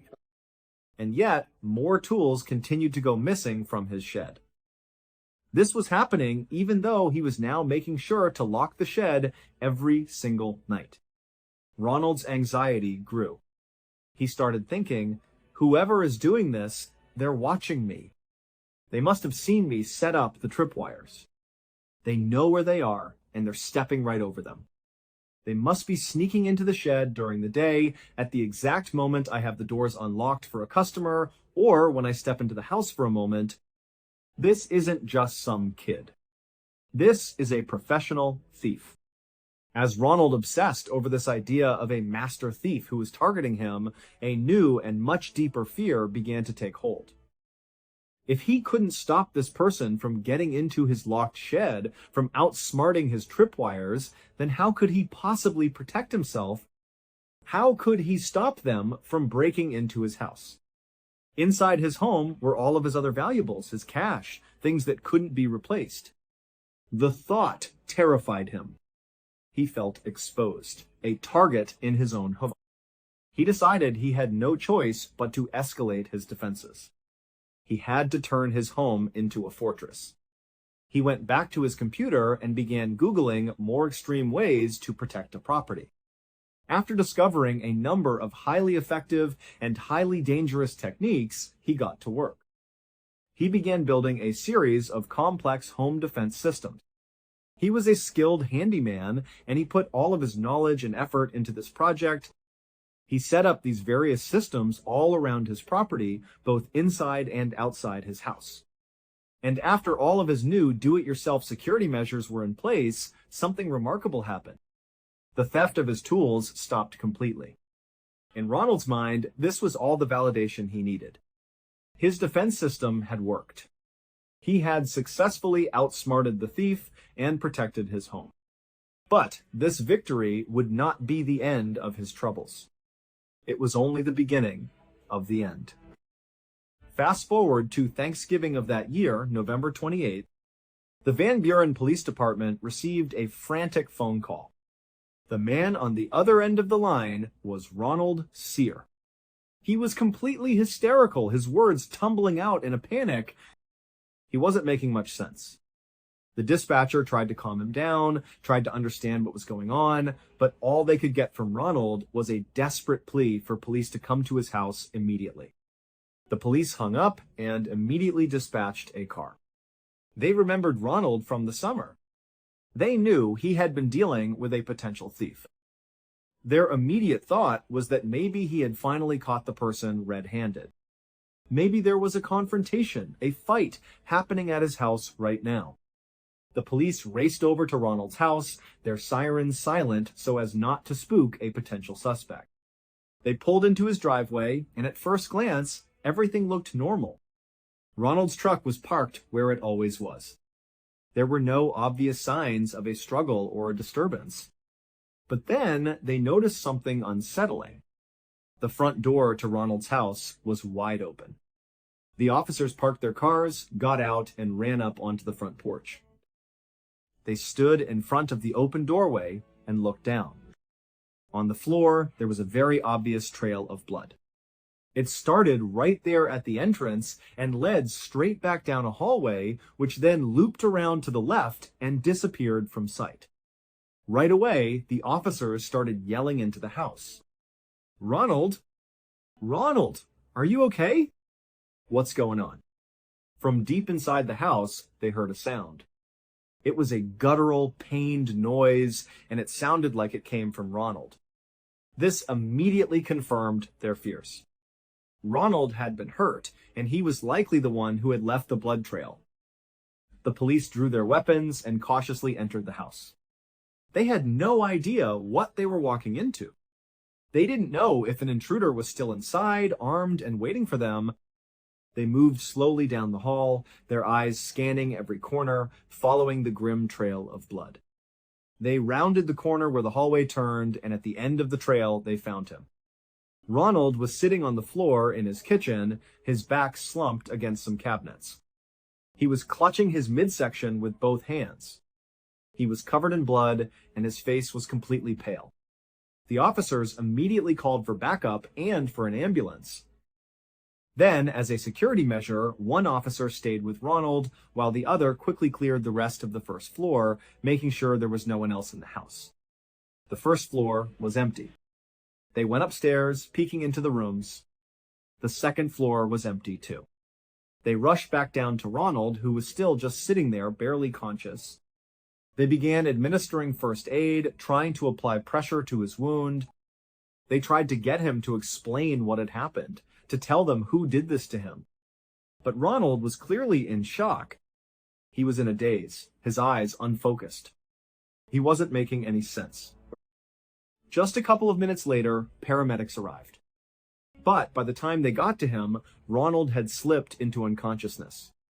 As Ronald was being wheeled out of the house on a stretcher, the responding officers and the backup who had now arrived decided to do a more thorough search of the house. They needed to find some clue, any clue, as to what had happened here. They started in the kitchen where they had found him, looking for a weapon, a sign of a struggle, anything that stood out.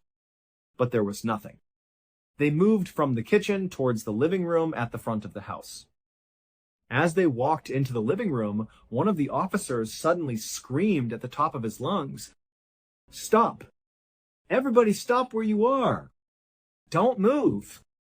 It turns out Ronald, as part of his very beefed up home security system, had installed various booby traps all around his property. This included inside of his house, and some of these traps were gun booby traps. The officer who had yelled for everyone to stop had just spotted one of them. He was looking up and saw a handgun anchored securely to the ceiling, aimed directly at the front door. A thin string was attached to the gun's trigger. That same string was then stretched across the room and attached to the doorknob of the front door. The mechanism was horribly simple. If this trap was active and a person opened the front door from the outside, the movement of the door would pull the string, which would pull the trigger, causing the gun to shoot whoever was standing in the doorway. It was a deadly, homemade security device. Clearly, Ronald had accidentally left this particular booby trap armed.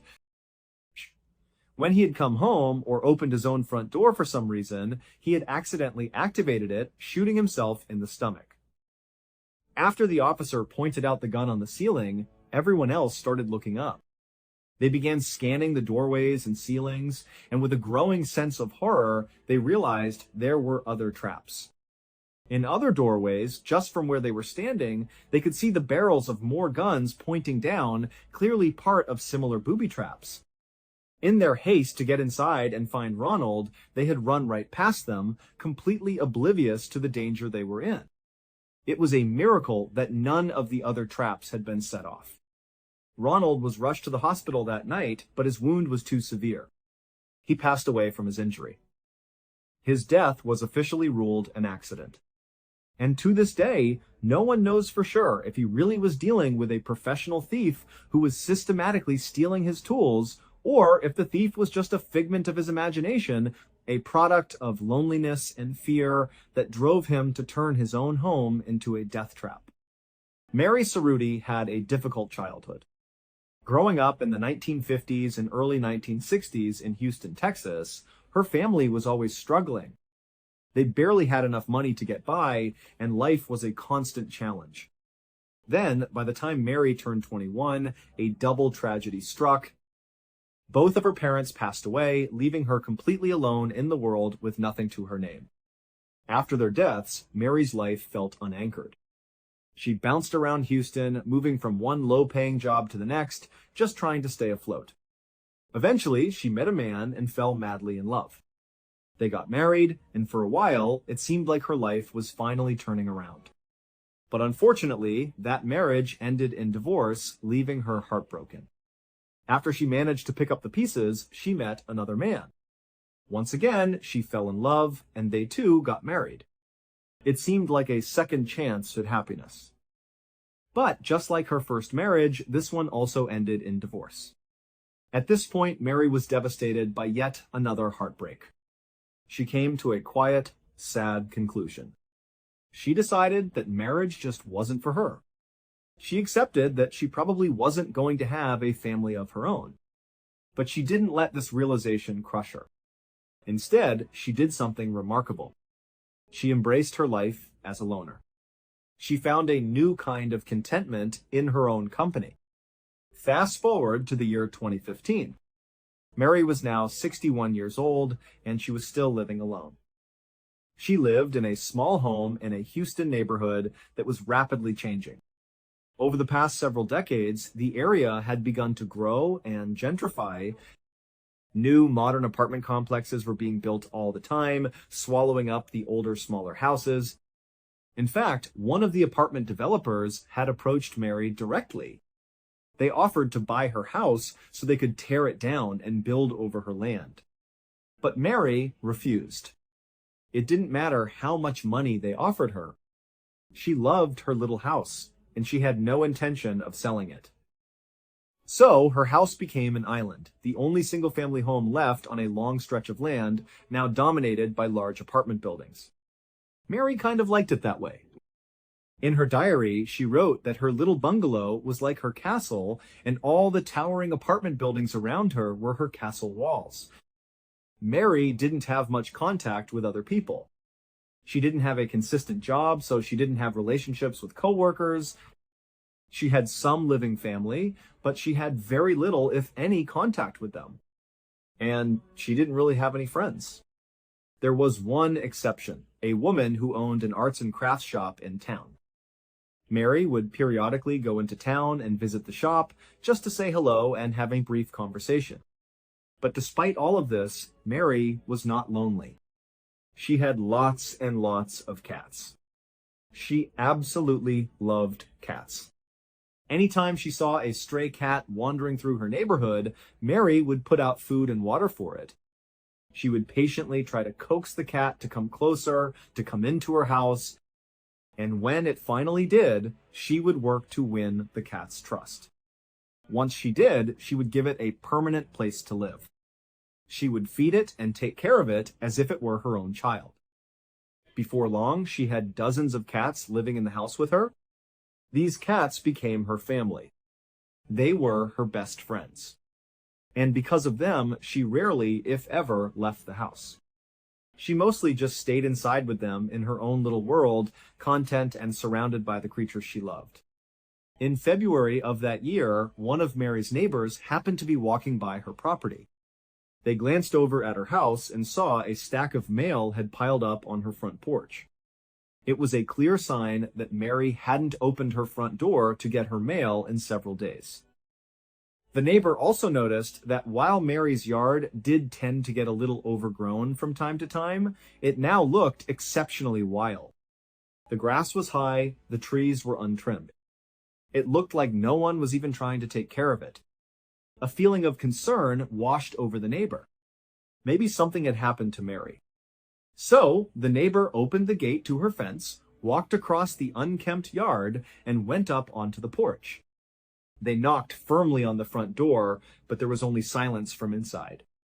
The neighbor leaned over and tried to peer through the window that was just to the left of the door, hoping to see something, anything. But there was a curtain drawn across the window, blocking the view. The neighbor tried knocking on the door one more time, louder this time, but again, they were met with total silence. After standing there for another minute, unsure what to do, the neighbor left the front porch and walked around to the side of the house. They thought maybe they could look in one of the side windows, but when they got there, those windows were covered with curtains too. The neighbor walked back to the front of the property and just stood there on the sidewalk, looking at the quiet, still house. They couldn't shake the feeling that something was off. Something was wrong. Someone needed to make sure Mary was really okay. Someone needed to get inside that house. So, the neighbor pulled out their phone and called the Houston police, explaining the situation and their concerns. A few minutes later, a police car arrived. The officers walked right up onto Mary's porch, just as the neighbor had done. They knocked on her door. Silence. After that, the police talked to another neighbor who surprisingly had a spare key that Mary had given them a long time ago for emergencies. The police took the key and went back to Mary's front door. They put the key in the lock, turned it, and the door clicked open. The moment they pushed the door open, they were hit with a horrible, overwhelming smell coming from inside the house. The police pushed the door the rest of the way open and cautiously stepped inside. They yelled out Mary's name, but it was silent. Then, before the police even began to walk around and look for her, they looked off to their left and to their right, and they saw a truly tragic sight. There were dead cats all over the ground, in every room they could see from the doorway. The Houston police had seen situations like this before. They knew the likely scenario. Someone who lives alone with no one regularly checking on them passes away unexpectedly. And when they die, all of their pets are trapped inside the house. With no one to feed them or give them water, they eventually pass away too. So at this point, the police were fully expecting to find Mary's body somewhere in the house. They began to walk through the home, room by room, searching for her. But after searching the entire house from top to bottom, checking every closet, every corner, they could not find Mary anywhere. Confused, the police left Mary's house. By now, a small crowd of neighbors had gathered outside, drawn by the police cars. The officers spoke to a couple of the neighbors and asked them what they knew. Did she say anything about going somewhere? Did you see her leave at any point? The consensus among everyone they spoke to was the same. Mary kept to herself. She didn't travel. She never went anywhere. She just stayed in her house with her cats. It was very unlikely that she would have just abandoned her home, and especially abandoned her cats, because she loved them so much. The police were now completely baffled. She had to be in the house somewhere. So they called for a few more officers to come to the property. The whole group went back inside Mary's house and conducted a second, much more thorough search. They really looked for Mary this time, thinking that maybe she had collapsed in a closet and her body was hidden behind some clothes, or that she was somehow concealed somewhere in the house. They really tore the place apart, looking for her. But again, there was just nothing. She was gone. After they finally stopped the search without finding Mary, the police managed to track down and contact some of Mary's extended family. They asked them the same question. Did Mary say anything about taking a trip? Is there any reason she would just abandon her property? But her family all said the same thing. We don't really talk to Mary. We don't know where she went. We have absolutely no idea. For a little while, the Houston police continued to search for Mary in and around the city, but they found no leads, no trace of her at all. Eventually, the search wound down, and her case went cold. They reached out to Mary's family one last time and told them, if you hear anything at all about what happened to Mary, please let us know. Several months later, with no one making the mortgage payments, Mary's house went into foreclosure. The bank put the house up for auction, and a real estate entrepreneur in Houston bought it quickly. He had the house cleaned out, made some minor repairs, and then put it on the market to be rented out. For the next couple of years, several different tenants lived in Mary's old house. None of them ever stayed for very long. Then, in March of 2017, the property was vacant again. A young couple reached out to the landlord. They said they were looking to rent and were hoping to potentially stay in this property for 2 or 3 years. The landlord was thrilled to have long-term tenants. He sent over a lease, they signed it, and the property was theirs. Once the couple had officially rented the house, the husband decided to go over on his own. He wanted to walk around the property and get a sense of the space to see what they would need to buy in terms of furniture. So, the husband arrived at the property. He went in the front door, walked around the first floor, and then at some point he decided he wanted to go up into the attic to see how much storage space they had. He found the trapdoor in the ceiling of a hallway. He grabbed the string that was hanging down and he pulled it, revealing a folded up ladder. He flipped down the lower piece of the ladder, set it on the ground, and then began to climb up. Once his head was in the attic, he stayed on the ladder for a moment, just scanning the space. He saw that there really wasn't much up there. There were a couple of old metal cages that looked like they might have been for pets, but mostly it was just dirty and dark. It was clear that no one had really come up here in a long time. He assumed that the other tenants just hadn't used it for storage. The husband was about to go back down the ladder when he noticed something odd. Off to the right side of the attic, kind of far away from the ladder, right where the roof began to pitch down towards the floor, he saw that one of the floorboards was popped up. It didn't look right. He stared at it, looking around at the rest of the attic floor. All the other floorboards were perfectly flat and uniform, but that one was really jacked up, sticking out at an angle. He was curious. So he climbed the rest of the way up into the attic, stooped down to avoid the low ceiling, and walked over to this loose floorboard. When he was standing over it, he could see that the board had come loose from a hole in the floor that it was supposed to be covering. The hole itself was completely dark. He pulled out his phone, turned on the flashlight, and aimed the beam of light straight down into the hole. This hole wasn't a crawl space. It was basically just a gap, a void, between two of the interior walls on the first floor. And as he shined his light down into that dark, narrow gap, he saw them. At the bottom were the skeletal remains of the woman the Houston police had been looking for the past 2 years, Mary Cerruti. While no one can know for sure exactly what happened to her, it's believed that back in early 2015, around the time she went missing, she had gone up into her attic. Perhaps her cats liked to go up there to sunbathe. On that side of the attic, there was a large window that let in a lot of light. So maybe she went up there to feed them or just to check on them. As she walked over to that side of the attic, she must have stepped on that one loose floorboard. It gave out from under her weight, and she fell through it like a trapdoor. She would have fallen down into that narrow gap between the walls. It's unlikely she was seriously hurt from the fall itself. But when she stood back up again in that tight, dark space, she would have realized very quickly the horror of her situation. There was nowhere for her to go. She couldn't go left or right.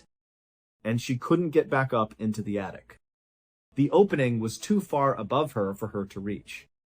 And there was no way for her to use the walls to climb back up because the space she was in was so narrow she could barely even move. She also didn't have a cell phone on her, so she couldn't call for help. And even if she screamed, no one would have heard her. She was behind several layers of walls and insulation. And because no one ever checked on her, there was no one who was going to notice she was missing and come looking for her. She was totally, completely on her own. Trapped in that little space inside her own home, Mary likely spent her last couple of days screaming and desperately trying to find a way out. But nothing worked. And eventually, she passed away. And then, tragically, all of her beloved cats trapped inside the house without her did too. Her death was ruled an accident. In the spring of 2017, Antonio Navarrete was on top of the world. Just a year earlier, the 21-year-old Florida resident had met the love of his life, a young woman named Daisy Martinez. And now, Daisy was pregnant. They were both incredibly excited about starting a family together. For the time being, Antonio and Daisy were living with Antonio's parents in his hometown of Wimauma, a quiet, rural suburb just south of Tampa. But Antonio had a bright future ahead of him. Ever since he had graduated from high school, he knew exactly what he wanted to do with his life. He wanted to be an auto mechanic. And he had the skills for it. From the time he was a toddler, he had been obsessed with cars. He would break apart his toy cars and then patiently put them back together again, figuring out how every little piece worked. As he got a little older, he started drawing these very intricate, detailed pictures of cars that he loved or his own designs for new cars. Then, when he was a teenager, he began tinkering with real cars until he finally saved up enough money to get a car of his own. It was a white Chevy lowrider pickup truck, and it was his pride and joy. He tricked it out with all these fancy lights, special rims, and a huge sound system that took up most of his back seat. He even gave it a nickname, Casper. It was thanks in part to this truck that Antonio, who was usually too shy to be much of a ladies' man, met Daisy in the first place. Antonio had driven Casper to a local car meetup. It was an event for other car enthusiasts where you could park your vehicle and walk around to see what other people had done to upgrade or enhance their own cars. While Antonio was there, walking around and admiring the other vehicles, he saw her. On the far side of the meetup, there was this unbelievably beautiful young woman. He found himself just staring at her. He couldn't help it. And this young woman, who was Daisy, eventually looked up, caught his eye, and she smiled at him.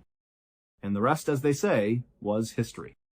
6 months later, not long after Daisy had moved in with Antonio at his parents' house, the couple announced to their delighted families that they were going to have a baby. And then Antonio got yet another piece of good news. He had landed a good job with a company that did maintenance work for Tampa Electric Company's Big Bend power plant. The plant was located in Apollo Beach, Florida, which was about 10 miles to the east of his parents' home. Now, this was not Antonio's dream job. He still very much wanted to become an auto mechanic one day. But this job paid $12 an hour, which was nearly double what he was used to making. With this job, he and Daisy would finally be able to save up enough money to get a place of their own, hopefully before the baby arrived that fall. Also, Antonio had been told by other people who worked for the company that this was actually a really easy job.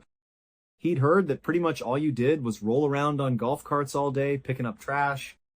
It sounded perfect. A few weeks later, on June 24th, Antonio found himself driving in his truck, Casper, to the Big Bend power plant for his first day on the job. As he drove, he would have glanced over at the picture of Daisy he had taped to his dashboard. She was the only woman he had ever loved besides his mother. When Antonio arrived at the Big Bend power plant, he was totally amazed at just how enormous the place was. It was basically a huge factory that sat right up against the water. There were 4 huge smokestacks coming out of the ceiling of the factory with thick white smoke billowing out of them. This plant produced electricity by burning coal. This process was done in 4 distinct units inside the factory. Each of these units was comprised of a humongous boiler, which is basically a 12-story tall oven. Here's how it worked. Coal is loaded into this huge boiler and it burns at the bottom. This creates steam. That steam travels up the boiler and begins to turn these huge turbines, and that's what creates the electricity. The steam then just continues up the boiler and out its respective smokestack into the air. In newer, more modern power plants, the airborne ash, which is a natural byproduct of burning coal, is captured inside of the boiler. But at Big Bend, 3 of their 4 units were built back in the 1970s. They were older models, and they did not have a system to capture the airborne ash inside the boilers. Instead, the ash would get heated up so much that it would melt and turn into a substance called slag. Slag is basically molten lava, the same kind of stuff that comes out of volcanoes. As this slag built up inside the boiler, it was designed to drain through a man-sized hole at the very bottom of the boiler.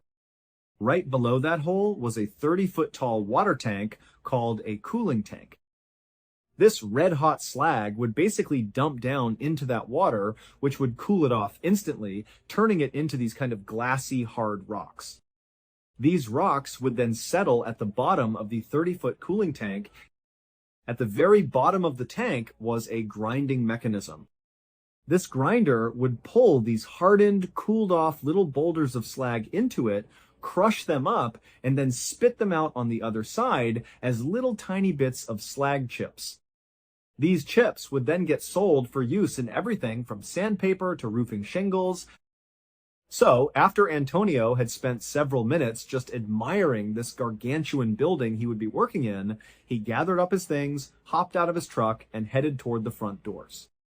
That day, and the next couple of days, were very uneventful for him. He basically just sat in a break room and watched videos about safety procedures and training. When he wasn't doing that, he was out trying to navigate his way around the inside of this huge factory, which was like a giant maze. He found out very quickly that it was a very hazardous place to work. There were huge trucks moving around inside of it, it was super loud, and there was just heavy machinery operating constantly all around you. But after several days of just walking around and asking people what things were, Antonio felt like he had a pretty good handle on the layout of the plant and also on what his job would actually entail. On Thursday, June 29th, just 4 days into his new job, Antonio woke up in his parents' house in a really good mood. The next day, Friday, Daisy was going in for an ultrasound. They were finally going to find out whether their baby was a boy or a girl, and he was incredibly excited about it. So Antonio came downstairs, grabbed a quick bite to eat, and then he kissed Daisy on the cheek. He headed outside, got into his truck, and began the commute to work. A few hours later, Antonio's mother was in the grocery store.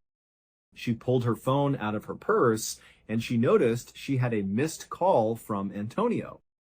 He had left a voicemail. So she played the voicemail and put the phone to her ear.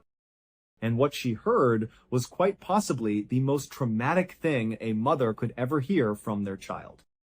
After leaving the house that morning, Antonio drove all the way to work without any issues.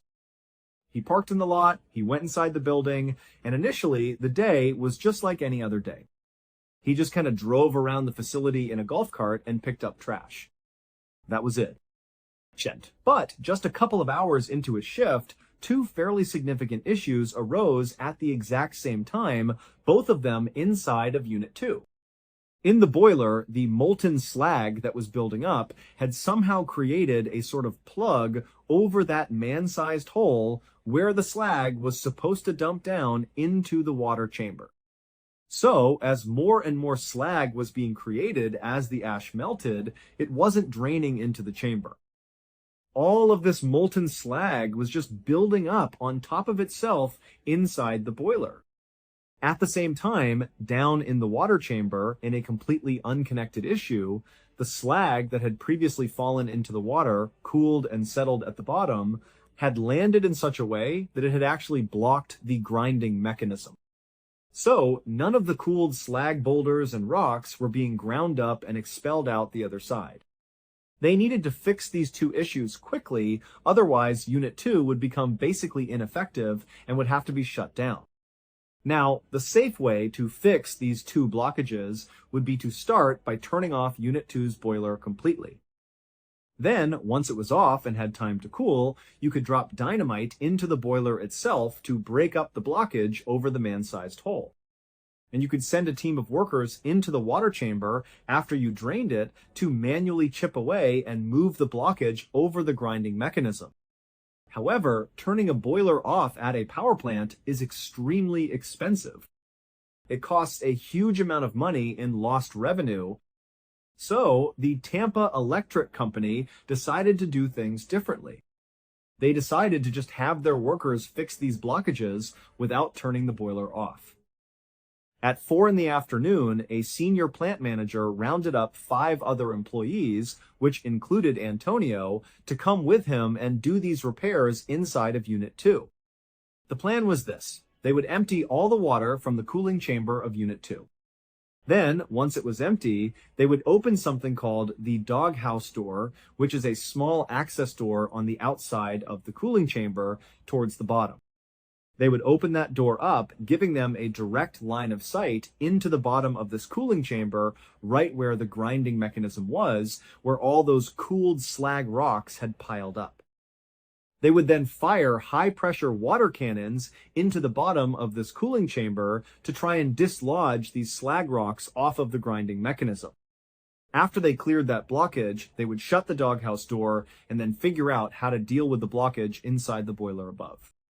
But that felt like a secondary issue. They needed to make sure the grinding mechanism was cleared before they did anything else. Now, you need to understand that this company had asked its employees to do this type of repair before, to do it with the boiler still on. And in the past, nothing bad had ever happened. So these 6 guys, including Antonio, must have thought this was just a totally routine procedure. They probably thought they would never be asked to do something like this if it was extremely hazardous. But it would turn out that what they were doing, making these repairs with the boiler still on, was quite possibly the most hazardous thing they could possibly do at that plant. Either way, the 6-man team made their way over to Unit 2. They began taking up positions with their water cannons right in front of the doghouse door. Antonio's job for this operation was actually not to be involved in getting the slag free. He was just there to clean up any mess during and after the operation. So he stood kind of in front of the doghouse door, but maybe 10 or 15 feet back from it, just standing and watching the other guys do their jobs. You need to understand the scale of the machinery in front of Antonio and these other men. You have the water chamber, which is 30 feet tall, and directly above the water chamber is the 12-story tall boiler that is still on. There is coal actively burning inside of it. There is red-hot slag, basically lava, just kind of tumbling around inside of it.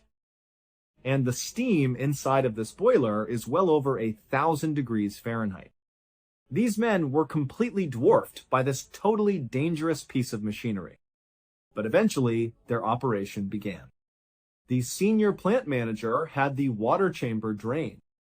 Then, after it was empty, they opened the doghouse door.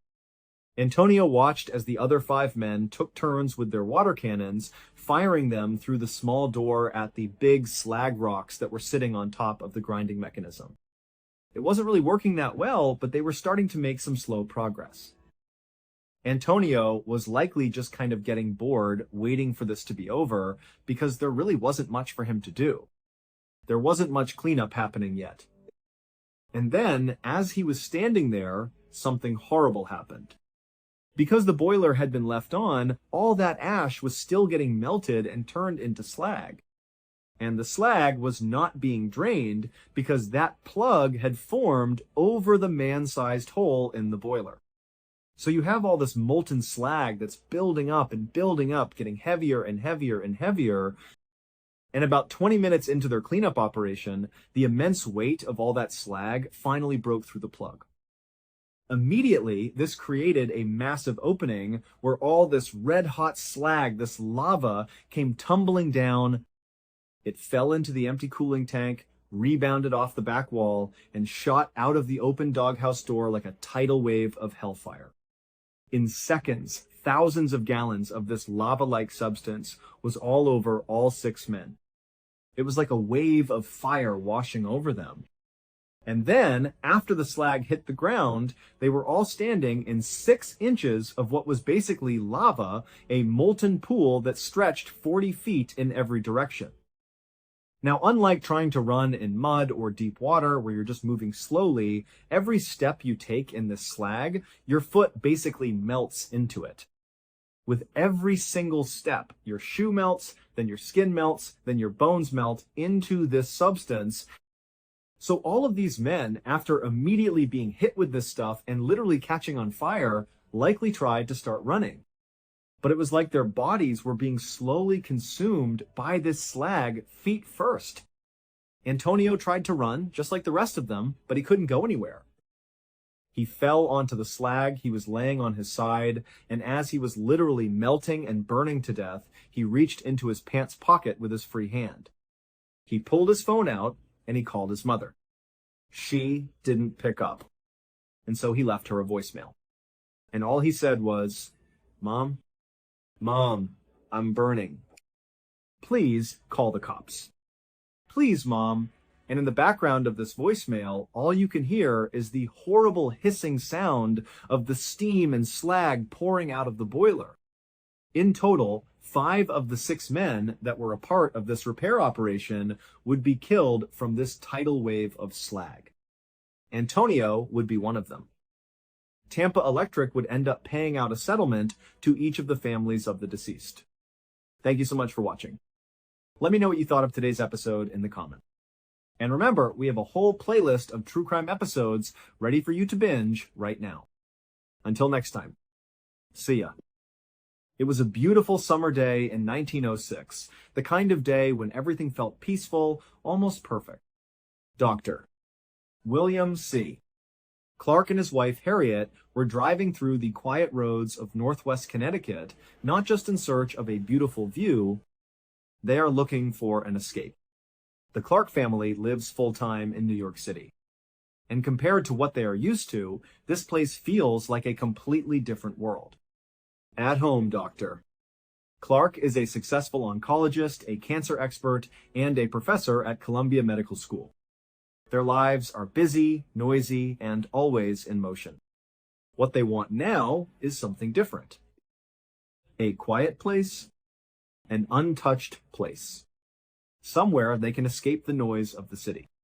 So, when they arrive in Litchfield County, it feels exactly like that. At least at first. Because not every place that looks peaceful is truly so.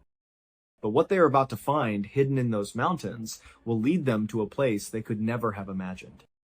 And so, as this couple from New York drove along these quiet back roads, their car eventually came to this beautiful old covered bridge made of wood. They drove across it, and as they came out the other side, a new view opened up to them. Off to their right, a huge mountainside rose up, and high on that mountain was a vast, shaded, beautiful forest. They could just make out a small road that seemed to branch off from the main one and disappear right into those woods. The couple had absolutely no idea what was up there, but it was just so stunningly beautiful. They felt an immediate pull towards it, the sense that they just had to see what was inside that forest. They decided right then and there to go check it out to see if maybe, just maybe, this was the spot for their second home. So, Doctor, Clark turned the car and started heading up this little access road. Very quickly, as they began to climb the hillside, the road got really bumpy and overgrown with weeds and grass. It was pretty obvious that not many people, and certainly not many cars, ever drove up this way. Before they had even reached the tree line, the road became so rough that Dr. Clark had to pull the car over to the side and park it. He and Harriet got out. From there, they decided they would just continue on foot, walking the rest of the way up towards the forest. The moment the couple actually stepped into the forest, it was like entering another world. The bright sunlight immediately faded away. The canopy of leaves and branches above their heads was so thick that it blocked out most of the light. The air became cool and wonderfully refreshing. After they had been walking for only a couple of minutes, the forest, which at first had seemed so still and quiet, suddenly came alive with sound. They could hear birds chirping from every direction. They heard the rustling of small animals running through the underbrush. They could hear insects buzzing all around them. And then, up ahead, they saw a field just off the side of the road. It was filled with these wild apple trees, their branches growing in every which direction. As the Clarks got a little closer, they saw a deer standing right in the middle of all those apple trees. It was calmly eating apples right off the branches, completely undisturbed by their presence. Just past this field of apple trees, the couple began to pass these huge, beautiful patches of wild roses and lilacs. There were also these bright yellow flowers called bitter tansy that lined both sides of the road. Before long, their path had them stepping over these little babbling brooks, the water so clear you could see the stones at the bottom. Off in the distance, they could hear the sound of more running water, like a fresh spring coming down from higher up on the mountain. As they walked deeper, the sun did begin to poke through the thick canopy in little patches. And when it did, it looked almost like the forest itself was sparkling. It was a strange and beautiful effect. It turns out this entire forest was sitting on a hillside, and the rock that made up the hill was full of a mineral called mica. And when sunlight hits mica, it shimmers and sparkles almost like it's covered in glitter. And of course, there were the owls. As Dr. Clark and his wife walked farther and farther into this incredible forest, they heard more and more owls hooting off in the distance. To the Clarks, this sound didn't feel spooky at all. It made the forest feel enchanted, almost magical. It was as if the owls were personally welcoming them to this special place.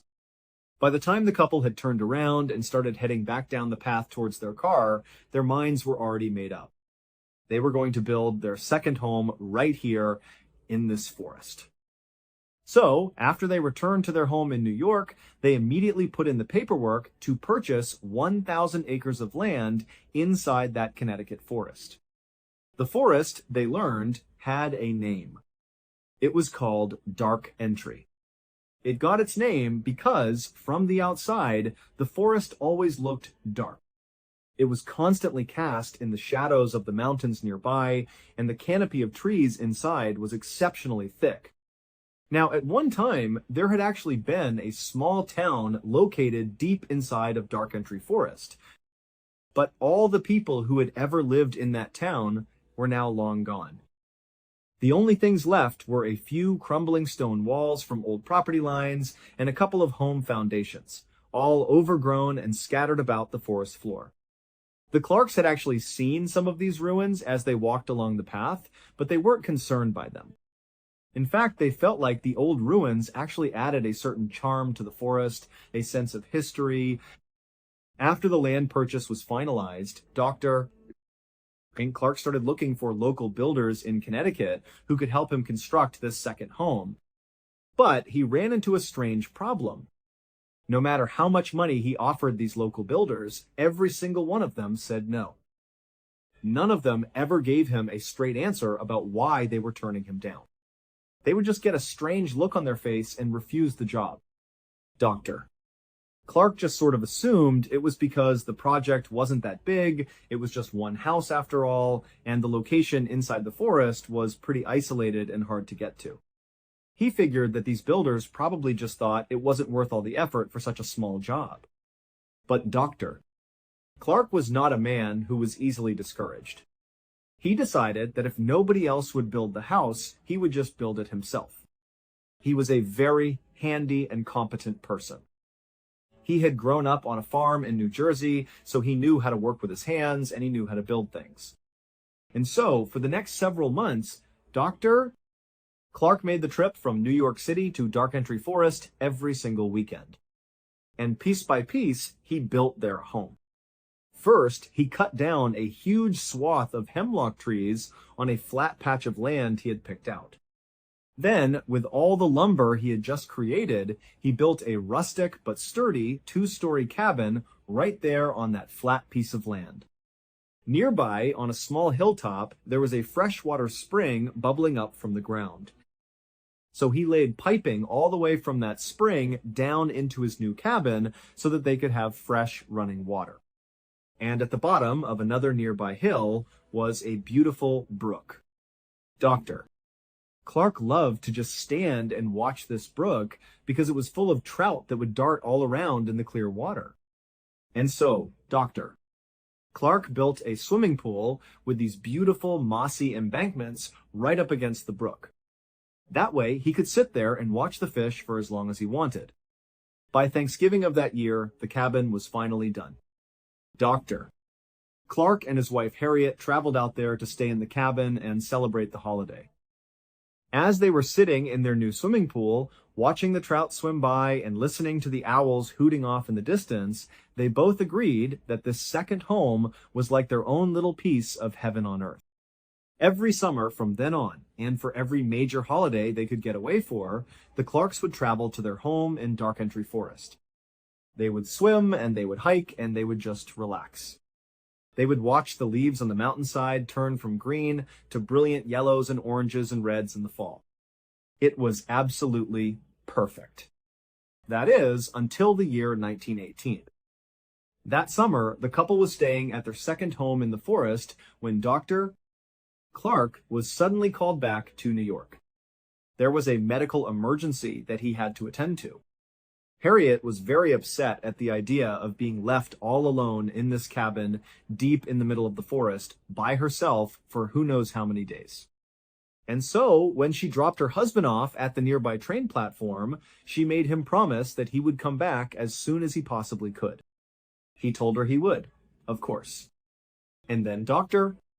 Clark got on the train, and it took off.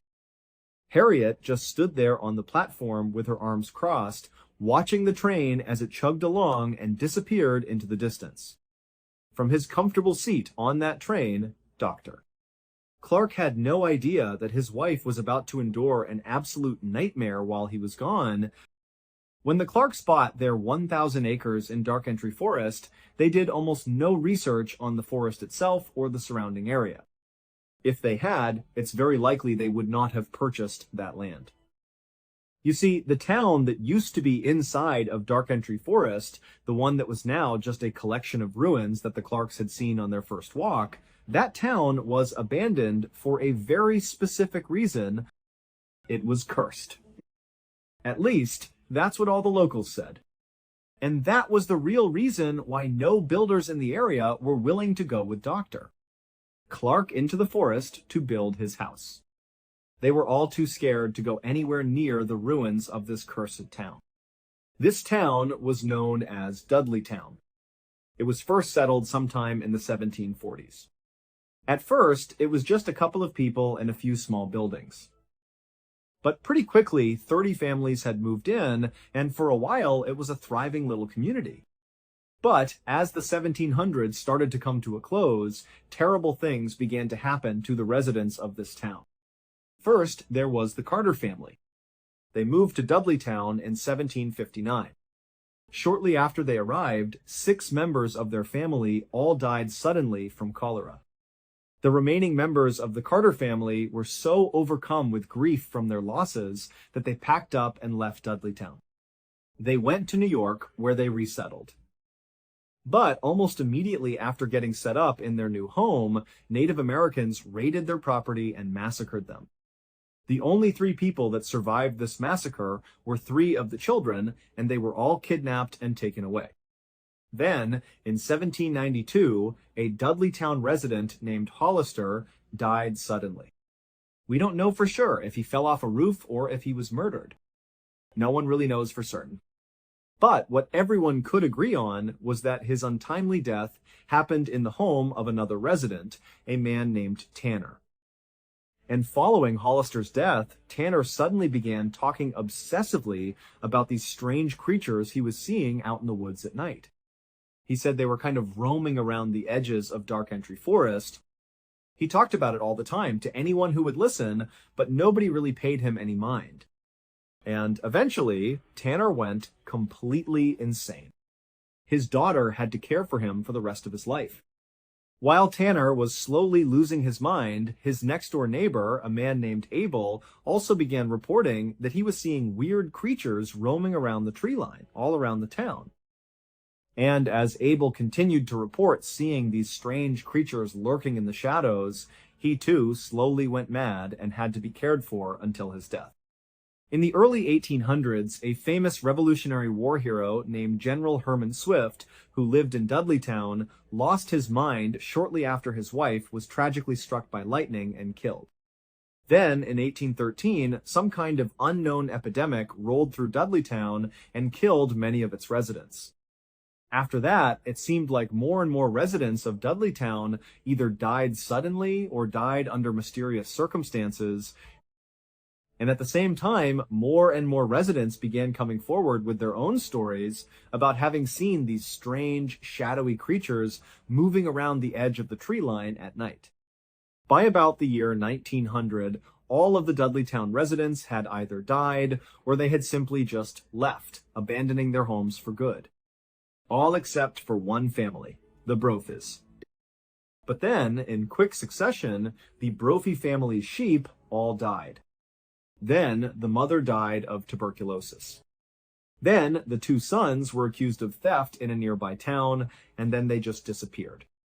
This left only one person, John Brophy, the father. But soon after, the Brophy family home burned to the ground. And John, who was completely overcome with grief, just wandered off into the forest and was never heard from again. At that point, Dudleytown officially became a ghost town. Absolutely no one lived there. And it was at that point, in 1906, when Dr. Clark and Harriet had their beautiful summer's day walk through the forest and discovered the place where they wanted to build their second home. So, fast forward back to 1918, Dr. Clark is on his trip to New York for the medical emergency. It turns out to be a very quick trip. He was back on a train heading for Connecticut within 36 hours. He pulls into the station right near Dark Entry Forest, and he's fully expecting to see Harriet waiting there on the platform for him. But when the train rolled to a stop at the station, she wasn't there. Now, Dr. Clark was not a superstitious person at all. But for some reason, when he didn't see his wife there, he just felt like something was seriously wrong. There was no good reason she wouldn't have come to meet him. She had been so worried about being all alone in that cabin, and she knew exactly when he was going to be arriving. And so, feeling a little bit of panic start to set in, Dr. Clark left the train station, and on foot, he made his way over to Dark Entry Forest. When he got there and began walking up that overgrown road that led to his house, immediately, as soon as he was under the shade of the trees, he began to hear them. The owls. They were hooting very loudly off in the distance. Normally, the sound of these owls hooting made him feel welcome, it made him feel at home. But this time, he felt scared. He felt like something was wrong up ahead at the cabin. And so, he began to jog through the forest. It was getting dark under the trees, and all he could hear was the sound of these owls, and the sound was getting louder and louder and louder with every step. Finally, he reached the clearing where his property was. And at this point, the sound was a cacophony of owls hooting practically right on top of him. He looked up the small hill towards his house, and he saw that the front door was slightly open. And so now, with his heart racing, wondering what on earth was going on with his wife, Doctor, Clark ran up to his front porch. He got to the door, and he flung it open the rest of the way. And then, right before he could step into his own house, a sudden, high-pitched noise began from up on the second floor. It was so loud and so startling that Dr. Clark just froze right where he was. The noise of the owls all around him in the woods was deafening, and now there was this new noise from inside the house. He just stood there, paralyzed, unsure of what to do. As he's standing there trying to get the courage to go inside and investigate, he suddenly realizes what that high-pitched noise is. It's the sound of maniacal, insane laughter, and it was coming from the second floor. Sensing that his wife had to be in danger, the doctor charged up the nearby steps to the second floor. He could tell that this laughter, this high-pitched, unhinged laughter, was coming from their master bedroom. And so he ran down the short hallway. He got in front of the closed door that led into the bedroom. He took a breath, and he slowly pushed it open. And there, in the back corner of the room, was his wife. She was on the ground, rolled up in a ball, and she was facing the door. Her hands were clenched into tight fists. Her eyes were wide open and completely unblinking. And her mouth was open wider than he thought was humanly possible. And as he's staring at his wife, trying to understand what is happening, he realizes that this insane, high-pitched laughter is coming from her. But it didn't even look like it was coming out of her. Her chest was just heaving up and down, but her mouth was just staying wide open, and this horrible laughter was just pouring out of her. The doctor just stood there watching his wife, who was staring directly into his eyes, and finally he got so scared that he turned around and he ran. During the 36 hours that Dr. Clark was away in New York, something happened to his wife. We don't know what it was, but whatever it was, it caused her to completely lose her mind. The only thing she would ever talk about after that day was the strange creatures she saw out in the forest. By some accounts, Harriet spent the rest of her life in a mental asylum. By other accounts, she went back to New York with Dr. Chris Clark, where she eventually took her own life. Today, Dudleytown is not only still abandoned, but it is also illegal to visit. It's on private property. However, people do still sneak into Dudleytown to walk around the old ruins. And many of them have reported feeling these strange pockets of cold air where there shouldn't be any. Others have said that as they've been walking, they've felt phantom hands slap them and push them. Some have said they've taken photographs inside of Dark Entry Forest near Dudleytown, and they've captured strange, shadowy figures in the pictures that they couldn't see with their own naked eye. The famous paranormal investigators Ed and Lorraine Warren even shot a special series in the 1970s inside of Dark Entry Forest. And they declared that the entire area around Dudleytown was demonically possessed. And that's where we will stop today. Because whether you believe in this or not, one thing is certain. There are places that carry stories that are not easily let go. If you liked this episode, thank you for watching. I truly appreciate you taking the time to be here. Have you ever heard stories about Dudleytown, Dark Entry Forest, or any other places that feel like they don't belong on the map? Feel free to share them in the comments. I have read a lot of them. Just be careful where your curiosity leads you. See you again. In the brisk chill of early 1986, the campus of the University of Missouri was filled with the anxious, excited energy of graduating seniors. Among them walked William, a 22-year-old young man who, on paper, had a perfectly mapped-out future. He was a journalism major, just a few months away from earning his degree from one of the most prestigious journalism schools in the country. A degree from this institution was a golden ticket to a stable career, but William was deeply unhappy. He realized he had absolutely no passion for news reporting, and the thought of spending his life in a traditional newsroom left him feeling empty. His true passion lay in Hollywood movies. Having lived in Missouri his entire life, William considered himself a sheltered kid who had never traveled far from home. To him, the local movie theater was a magical portal. It transported him to exotic lands, introduced him to fascinating characters, and showed him a world far bigger than his Midwestern surroundings. As graduation loomed, William faced a stark truth. If he didn't make a move now, he would spend his life living someone else's dream. Weeks before receiving his degree, he shocked everyone by dropping out of college, packing his bags into a beat-up car, and driving straight to Los Angeles to become an actor. When he arrived in Hollywood, his naive optimism was instantly met with a harsh reality. William quickly discovered that the streets of Los Angeles were overflowing with thousands of young, attractive, and ambitious people who shared his exact dream. The competition was brutal, with hundreds of actors lining up for even the smallest roles. However, his Midwestern work ethic kept him going. He found a talent agent and began auditioning constantly, willing to take any part, whether it was a low-budget horror film or a simple commercial, just to get in front of a camera. Yet, the industry remained indifferent, and he faced rejection after rejection. While he had the mental strength to handle the rejection, he could not escape his financial reality. Los Angeles was expensive, and his savings were rapidly disappearing. Because he needed to keep his daytime hours open for sudden auditions, he could only take side gigs that operated late at night or early in the morning. Since the city's struggling actors had already taken all the decent part-time jobs, William was left with the bottom-of-the-barrel work that nobody else wanted. To survive, he took two incredibly bizarre jobs. During the day, he worked for a fast food restaurant called El Pollo Loco. His job was to wear a massive, suffocatingly hot yellow chicken suit, stand out on the scorching pavement of Sunset Boulevard, and wave at traffic to lure in customers. It was exhausting and humiliating work. When the sun went down, he transitioned to his night job as a limousine driver for a group of exotic dancers who performed at private bachelor parties.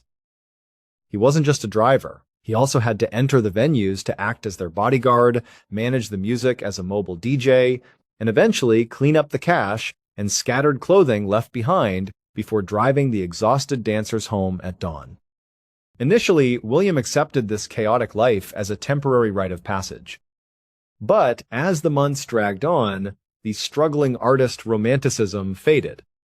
The big break wasn't happening, and the low pay forced him to work grueling hours just to survive, leaving him little time to rehearse or rest. Caught in a miserable cycle of exhaustion and constant rejection, he reached a breaking point. William decided to quit the limousine job, keep the chicken suit gig for stability, and give himself one final, concentrated push. If things didn't change soon, he would pack up his car and move back to Missouri. On his final night driving the limousine, William struck up a conversation with one of the dancers. Like him, she was an aspiring actress using stripping to fund her dream. When William explained that he was simply going to as many open auditions as possible, she told him he was doing it wrong. She recommended a highly exclusive, prestigious acting class in the city where top talent scouts frequently went to look for new faces. She urged him to stop just auditioning and start training. Though William initially dismissed the idea, thinking he didn't have time for theory, he looked at his long streak of failures and decided he had nothing to lose. He agreed to attend just one session. A few days later, William walked into the acting studio. The instructor began pairing students up randomly to perform scenes live in front of the class. When William's name was called, he was paired with another young actor. However, the stakes for this particular scene were incredibly high. The other actor had invited major Hollywood talent agents to this specific class to watch him perform, hoping to get signed. William understood that he was only there to play a supporting role and read lines so his classmate could shine. He felt no pressure and was content to just help out. The two actors stepped onto the stage under the spotlight. The other actor delivered his lines exactly as rehearsed. But when it was William's turn to respond, something inside him shifted. All the months of frustration, the humiliation of the chicken suit, the late nights in the limousine, and the pain of 100 rejections broke through his quiet exterior. He didn't just read the script, he completely lived it. William's performance was electric. He delivered his lines with a raw, magnetic vulnerability and an emotional intensity that completely captivated the room. The spotlight instantly shifted. William didn't just support his partner, he completely overshadowed him. He brought a rare, natural charisma to the stage that commanded absolute attention. When the scene ended, the room was dead silent before bursting into thunderous applause. The talent agents ignored the actor they had originally come to see, walked straight up to William, and signed him on the spot. Word quickly spread through Hollywood about the incredibly talented unknown actor from Missouri who had stolen the spotlight in a high-stakes showcase. The momentum was unstoppable. William took off the chicken suit for good and never had to drive a limousine again. He began booking roles left and right, quickly rising from small parts to leading roles in massive global blockbusters. Today, the world no longer calls him William.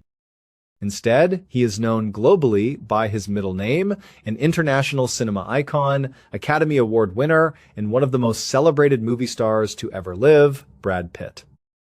And the early fragile days of April 1945. The small town of Velp in the German-occupied Netherlands was locked in a state of suspended animation. The air was heavy, with the smell of smoke, damp earth, and the unmistakable, lingering scent of fear. Inside the cramped, shadow-filled basement of a modest brick house belonging to her aunt, a 15-year-old girl named Ada lay curled on a makeshift pile of faded wool blankets. Her stomach did not just rumble, it burned with a deep, gnawing agony that felt as though her body was slowly consuming itself from the inside out. Ada felt a profound, heavy weakness in her limbs, a lethargy so absolute that even shifting her weight across the floor required a monumental effort of will. She was quite literally standing on the precipice of starvation. At 5 feet 6 inches tall, a height that should have belonged to a developing, energetic young woman, Ada's weight had plummeted to a terrifying 88 pounds. Her collarbones protruded like sharp ridges beneath her threadbare clothes, her skin was a translucent, sickly gray, and her eyes were sunken deep into her skull. She could no longer walk. She could no longer stand. When she tried to look at her mother, who sat silently in the dim light nearby, Ada found she could barely summon the strength to articulate basic words. Her voice had degraded to a dry, raspy whisper. To anyone looking at her, the reality was brutally clear. Without a miracle, the young girl was within a few days, perhaps even hours, of dying. The tragedy of the situation was compounded by the fact that she was not alone in her suffering. Surrounding her in the damp basement were her mother, her aunt, and a desperate group of refugees whom her family had bravely taken in.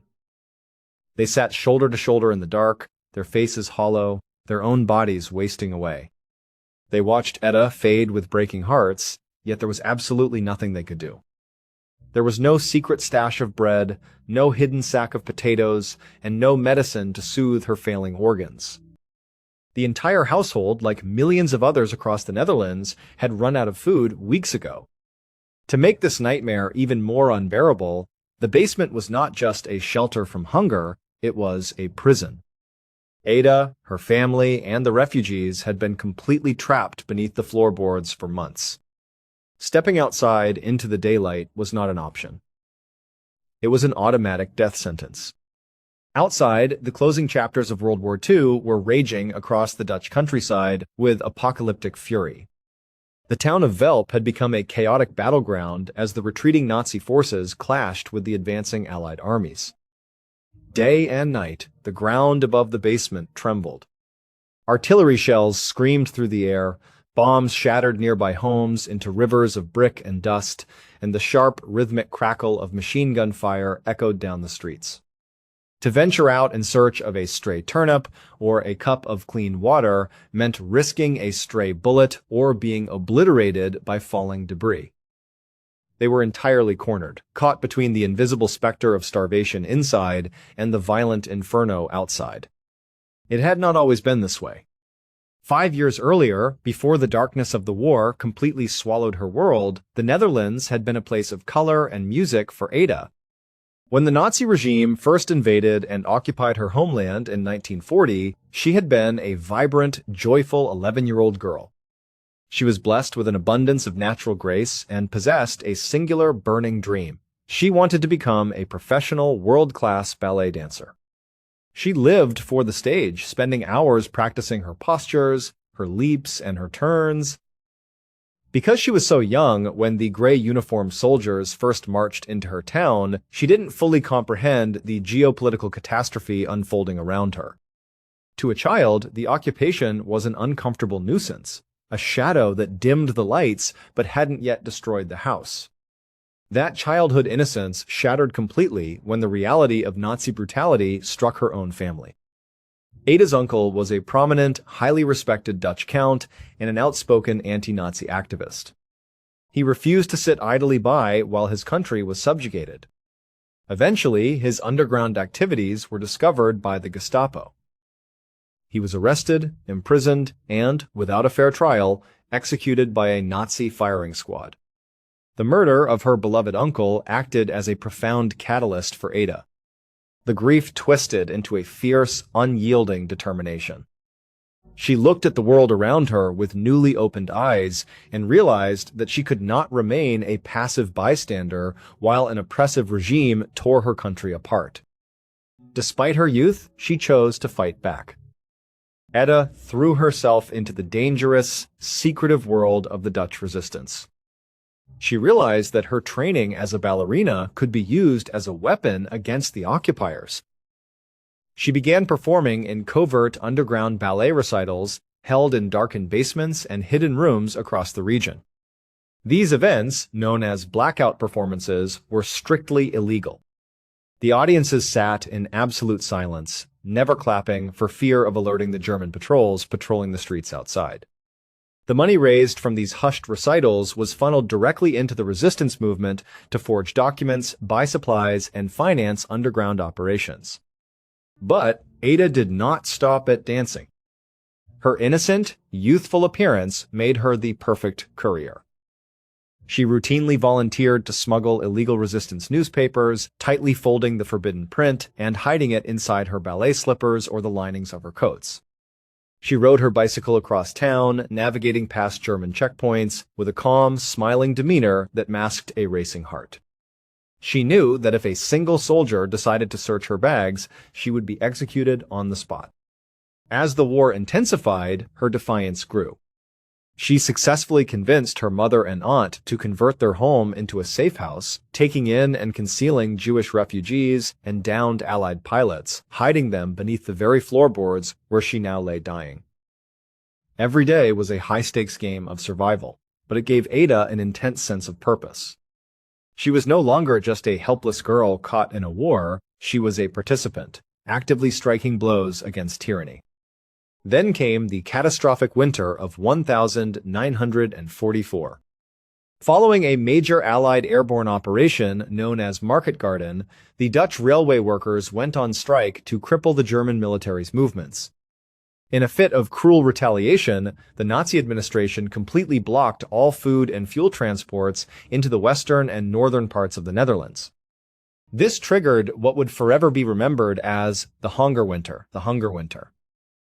Virtually overnight, supply lines died. A nation was cut off from the world. As the temperatures plummeted below freezing, millions of Dutch citizens found themselves without electricity, running water, heat, or food. People resorted to eating tulip bulbs and boiling grass just to trick their stomachs into feeling full. As the months wore on, the humanitarian crisis deepened into a catastrophe. For Ada, the physical toll was devastating. The intense physical exertion of her resistance work, combined with a total lack of nutrition, caused her health to fracture. Her body, already pushed to its absolute limits, began to shut down. The vibrant ballerina who used to leap effortlessly across stages became too weak to carry a newspaper. Her resistance work came to an abrupt, forced end. She could no longer fight. She could no longer aid the refugees. All she could do was retreat into the dark safety of the basement, lie down on the cold floor, and watch her own body waste away to skin and bone. On that particular fateful day in early April 1945, the noise above the basement reached a terrifying crescendo. Ada lay in the dark, her chest rising and falling in shallow, ragged gasps. The air was thick with dust shaken loose from the ceiling by the constant vibrations of war. The symphony of destruction outside was deafening, the roar of low-flying fighter planes, the sharp thud of anti-aircraft guns, and the wailing of air raid sirens. It felt as though the entire world above them was being ground into dust. In her extreme weakness, feeling the icy pull of death creeping into her fingers, Ada closed her eyes and offered a silent, desperate prayer to God for help, for food, for an end to the madness. The immediate response to her prayer was a terrifying, high-pitched whistling sound that cut through the ambient roar of the battle. It was a sound that everyone in wartime Europe knew and feared. It was the sound of a falling bomb, and it was coming straight for them. Before anyone in the basement could scream, a deafening blast shattered the atmosphere. The impact was monumental. The floor beneath them violently bucked, throwing debris into the air. Concrete cracked, the remaining glass windows upstairs shattered into a million lethal shards, and a choking cloud of black smoke and plaster dust enveloped the room. The shockwave tore through Ada's frail body, and within seconds, the world dissolved into total, silent blackness. Sometime later, hours, perhaps even days, for time loses all meaning in the dark, Ada slowly regained consciousness. She coughed weakly, her throat choked with fine white plaster dust. Her ears were ringing with a loud, piercing static. As the dust slowly settled and her vision cleared in the dim light, she looked around, fully expecting to see a scene of carnage. But as she took inventory of the dark space, she witnessed an absolute miracle. Despite the bomb scoring an incredibly close, near-direct hit on the house above, the ancient stone foundations of the basement's structural integrity had somehow held. The heavy wooden beams had groaned and cracked, but they had not collapsed. She looked at her mother, her aunt, and the refugees. They were covered in white dust, bruised and terrified, but they were all alive. Yet, Ada did not feel a rush of relief. Instead, a profound sense of despair washed over her. She knew that surviving the blast was only a temporary reprieve. The house above them was likely ruined.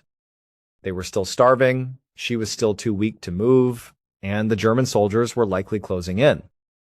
She believed this explosion was simply the beginning of the end.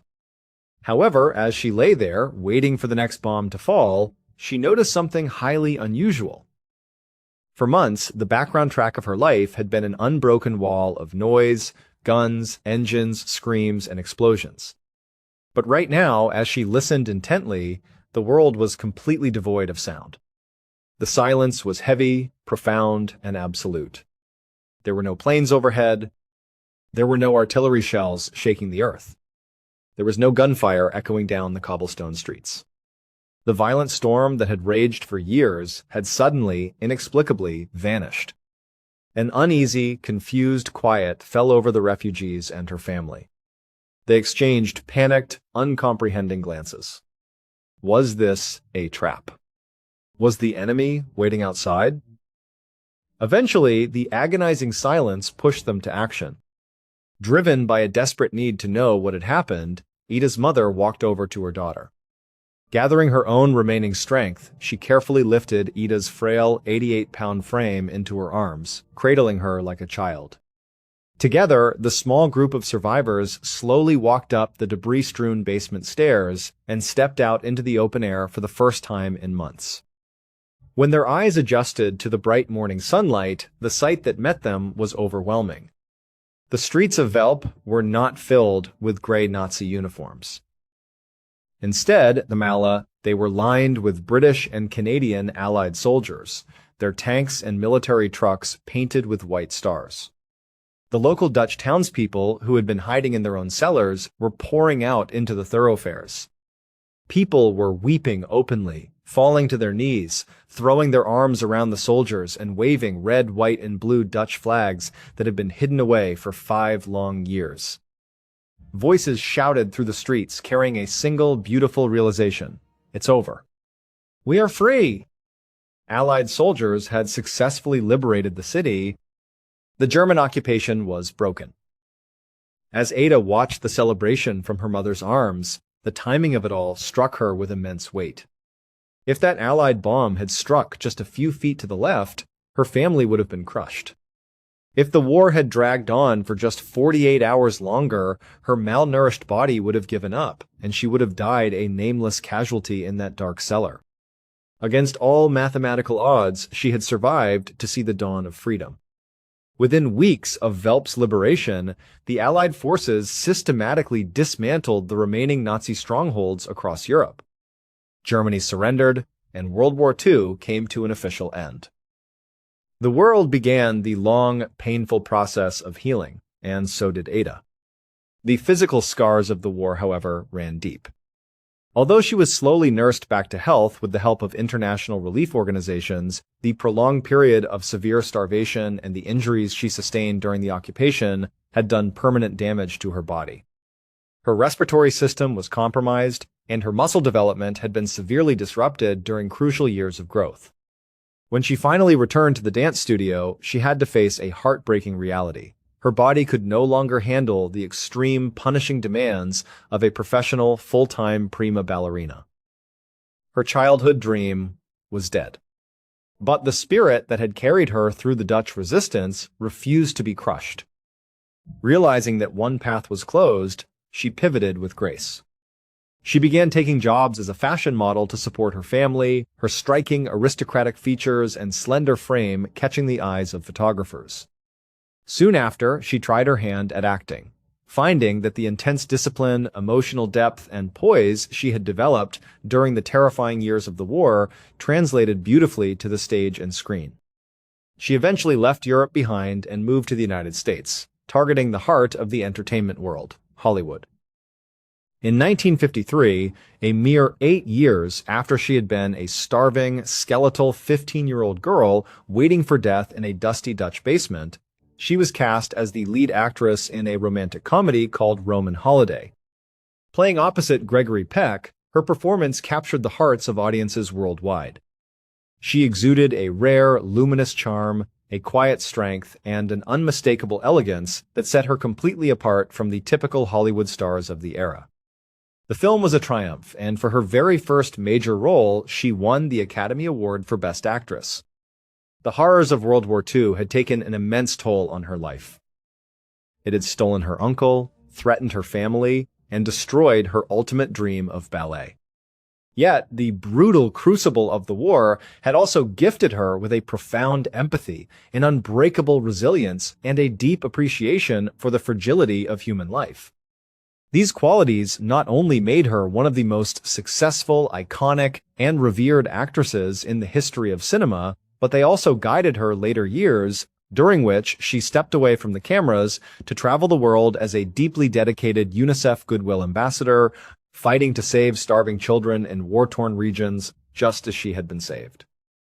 When she achieved global fame, she chose to leave her childhood nickname Ada in the past. Instead, the world came to know her by the name that remains synonymous with grace, timeless beauty, and humanitarian devotion, Audrey Hepburn. On a humid morning in the summer of 1889, a 36-year-old surgeon named Dr. William Halstead stood in an operating prep room at the Johns Hopkins Hospital in Baltimore, Maryland. Standing beside him was his 27-year-old head nurse, Caroline Hampton. They were preparing for an upcoming surgery, but before Dr. Halstead would even think about picking up a scalpel, he had to watch Caroline complete a grueling ritual. Caroline stood before a row of porcelain sinks filled with various liquids. First, she scrubbed her hands and forearms with scalding hot water and heavy-duty antibacterial soap. Next, she used harsh brushes and metal files to clean beneath her fingernails. Then came the painful part. She dipped her bare hands directly into a bowl of harsh acid, followed by a 5-minute soak in a highly corrosive chemical solution called mercury bichloride. Dr. Halstead ran a remarkably tight ship, especially when it came to hand hygiene. Today, we know that washing our hands before medical procedures is common sense, but in 1889, it was a radical and highly controversial concept. At the time, germ theory, the idea that microscopic organisms cause diseases and infections, was brand new.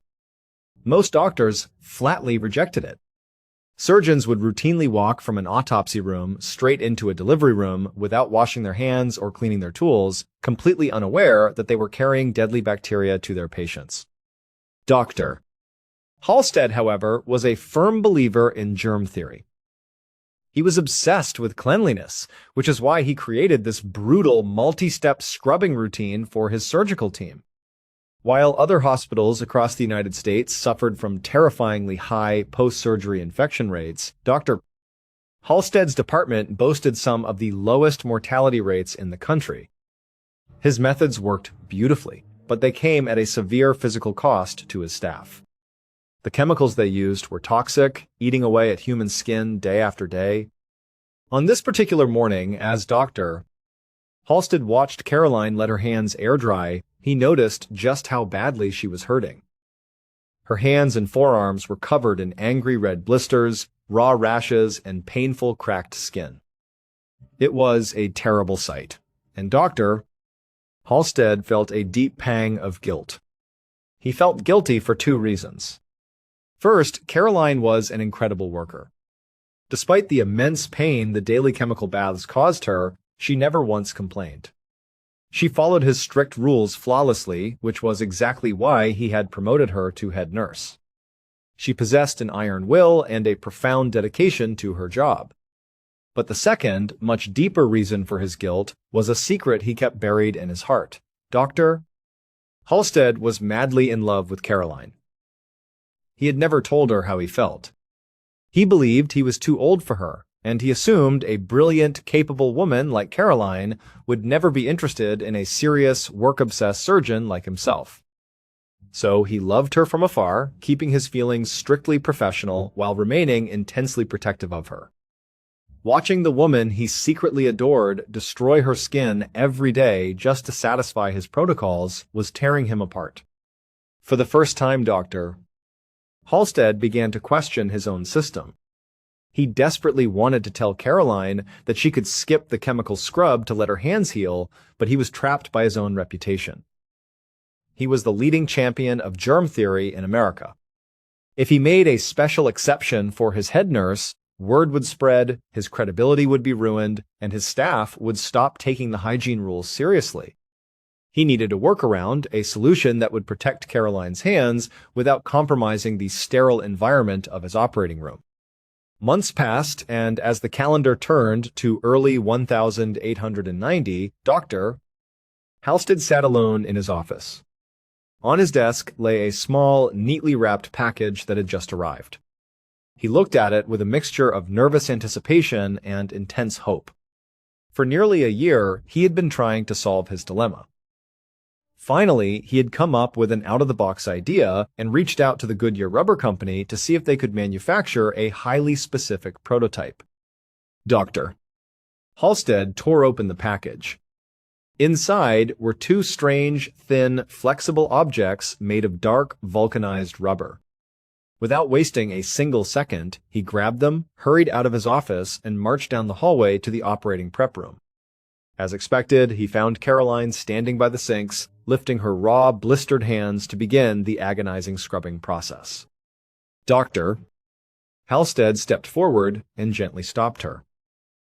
He held out the two rubber objects and told her to put them on instead of dipping her hands into the chemicals.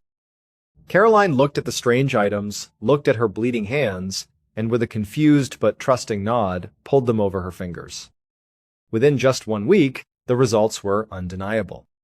Because the rubber acted as an impenetrable barrier, Caroline no longer had to plunge her bare skin into corrosive acids. Her hands and forearms healed beautifully, returning to their natural, healthy state. Seeing Caroline out of pain gave Dr. Halstead a massive surge of confidence. The joy of seeing her heal finally gave him the courage to break his silence. He confessed his deep love to Caroline, and to his absolute amazement, she revealed that she had been secretly in love with him too. Not long after, Dr. Halstead asked for her hand in marriage, and she happily said yes. While their love story was beautiful, it was the clever workaround Dr. Halstead invented out of love that would echo through history. Initially, he had only commissioned those rubber coverings to protect his fiancée's skin. But very quickly, Doctor. Halstead and the rest of the Johns Hopkins medical team noticed a fascinating side effect. The patients Caroline operated on had even fewer post-surgery infections than before.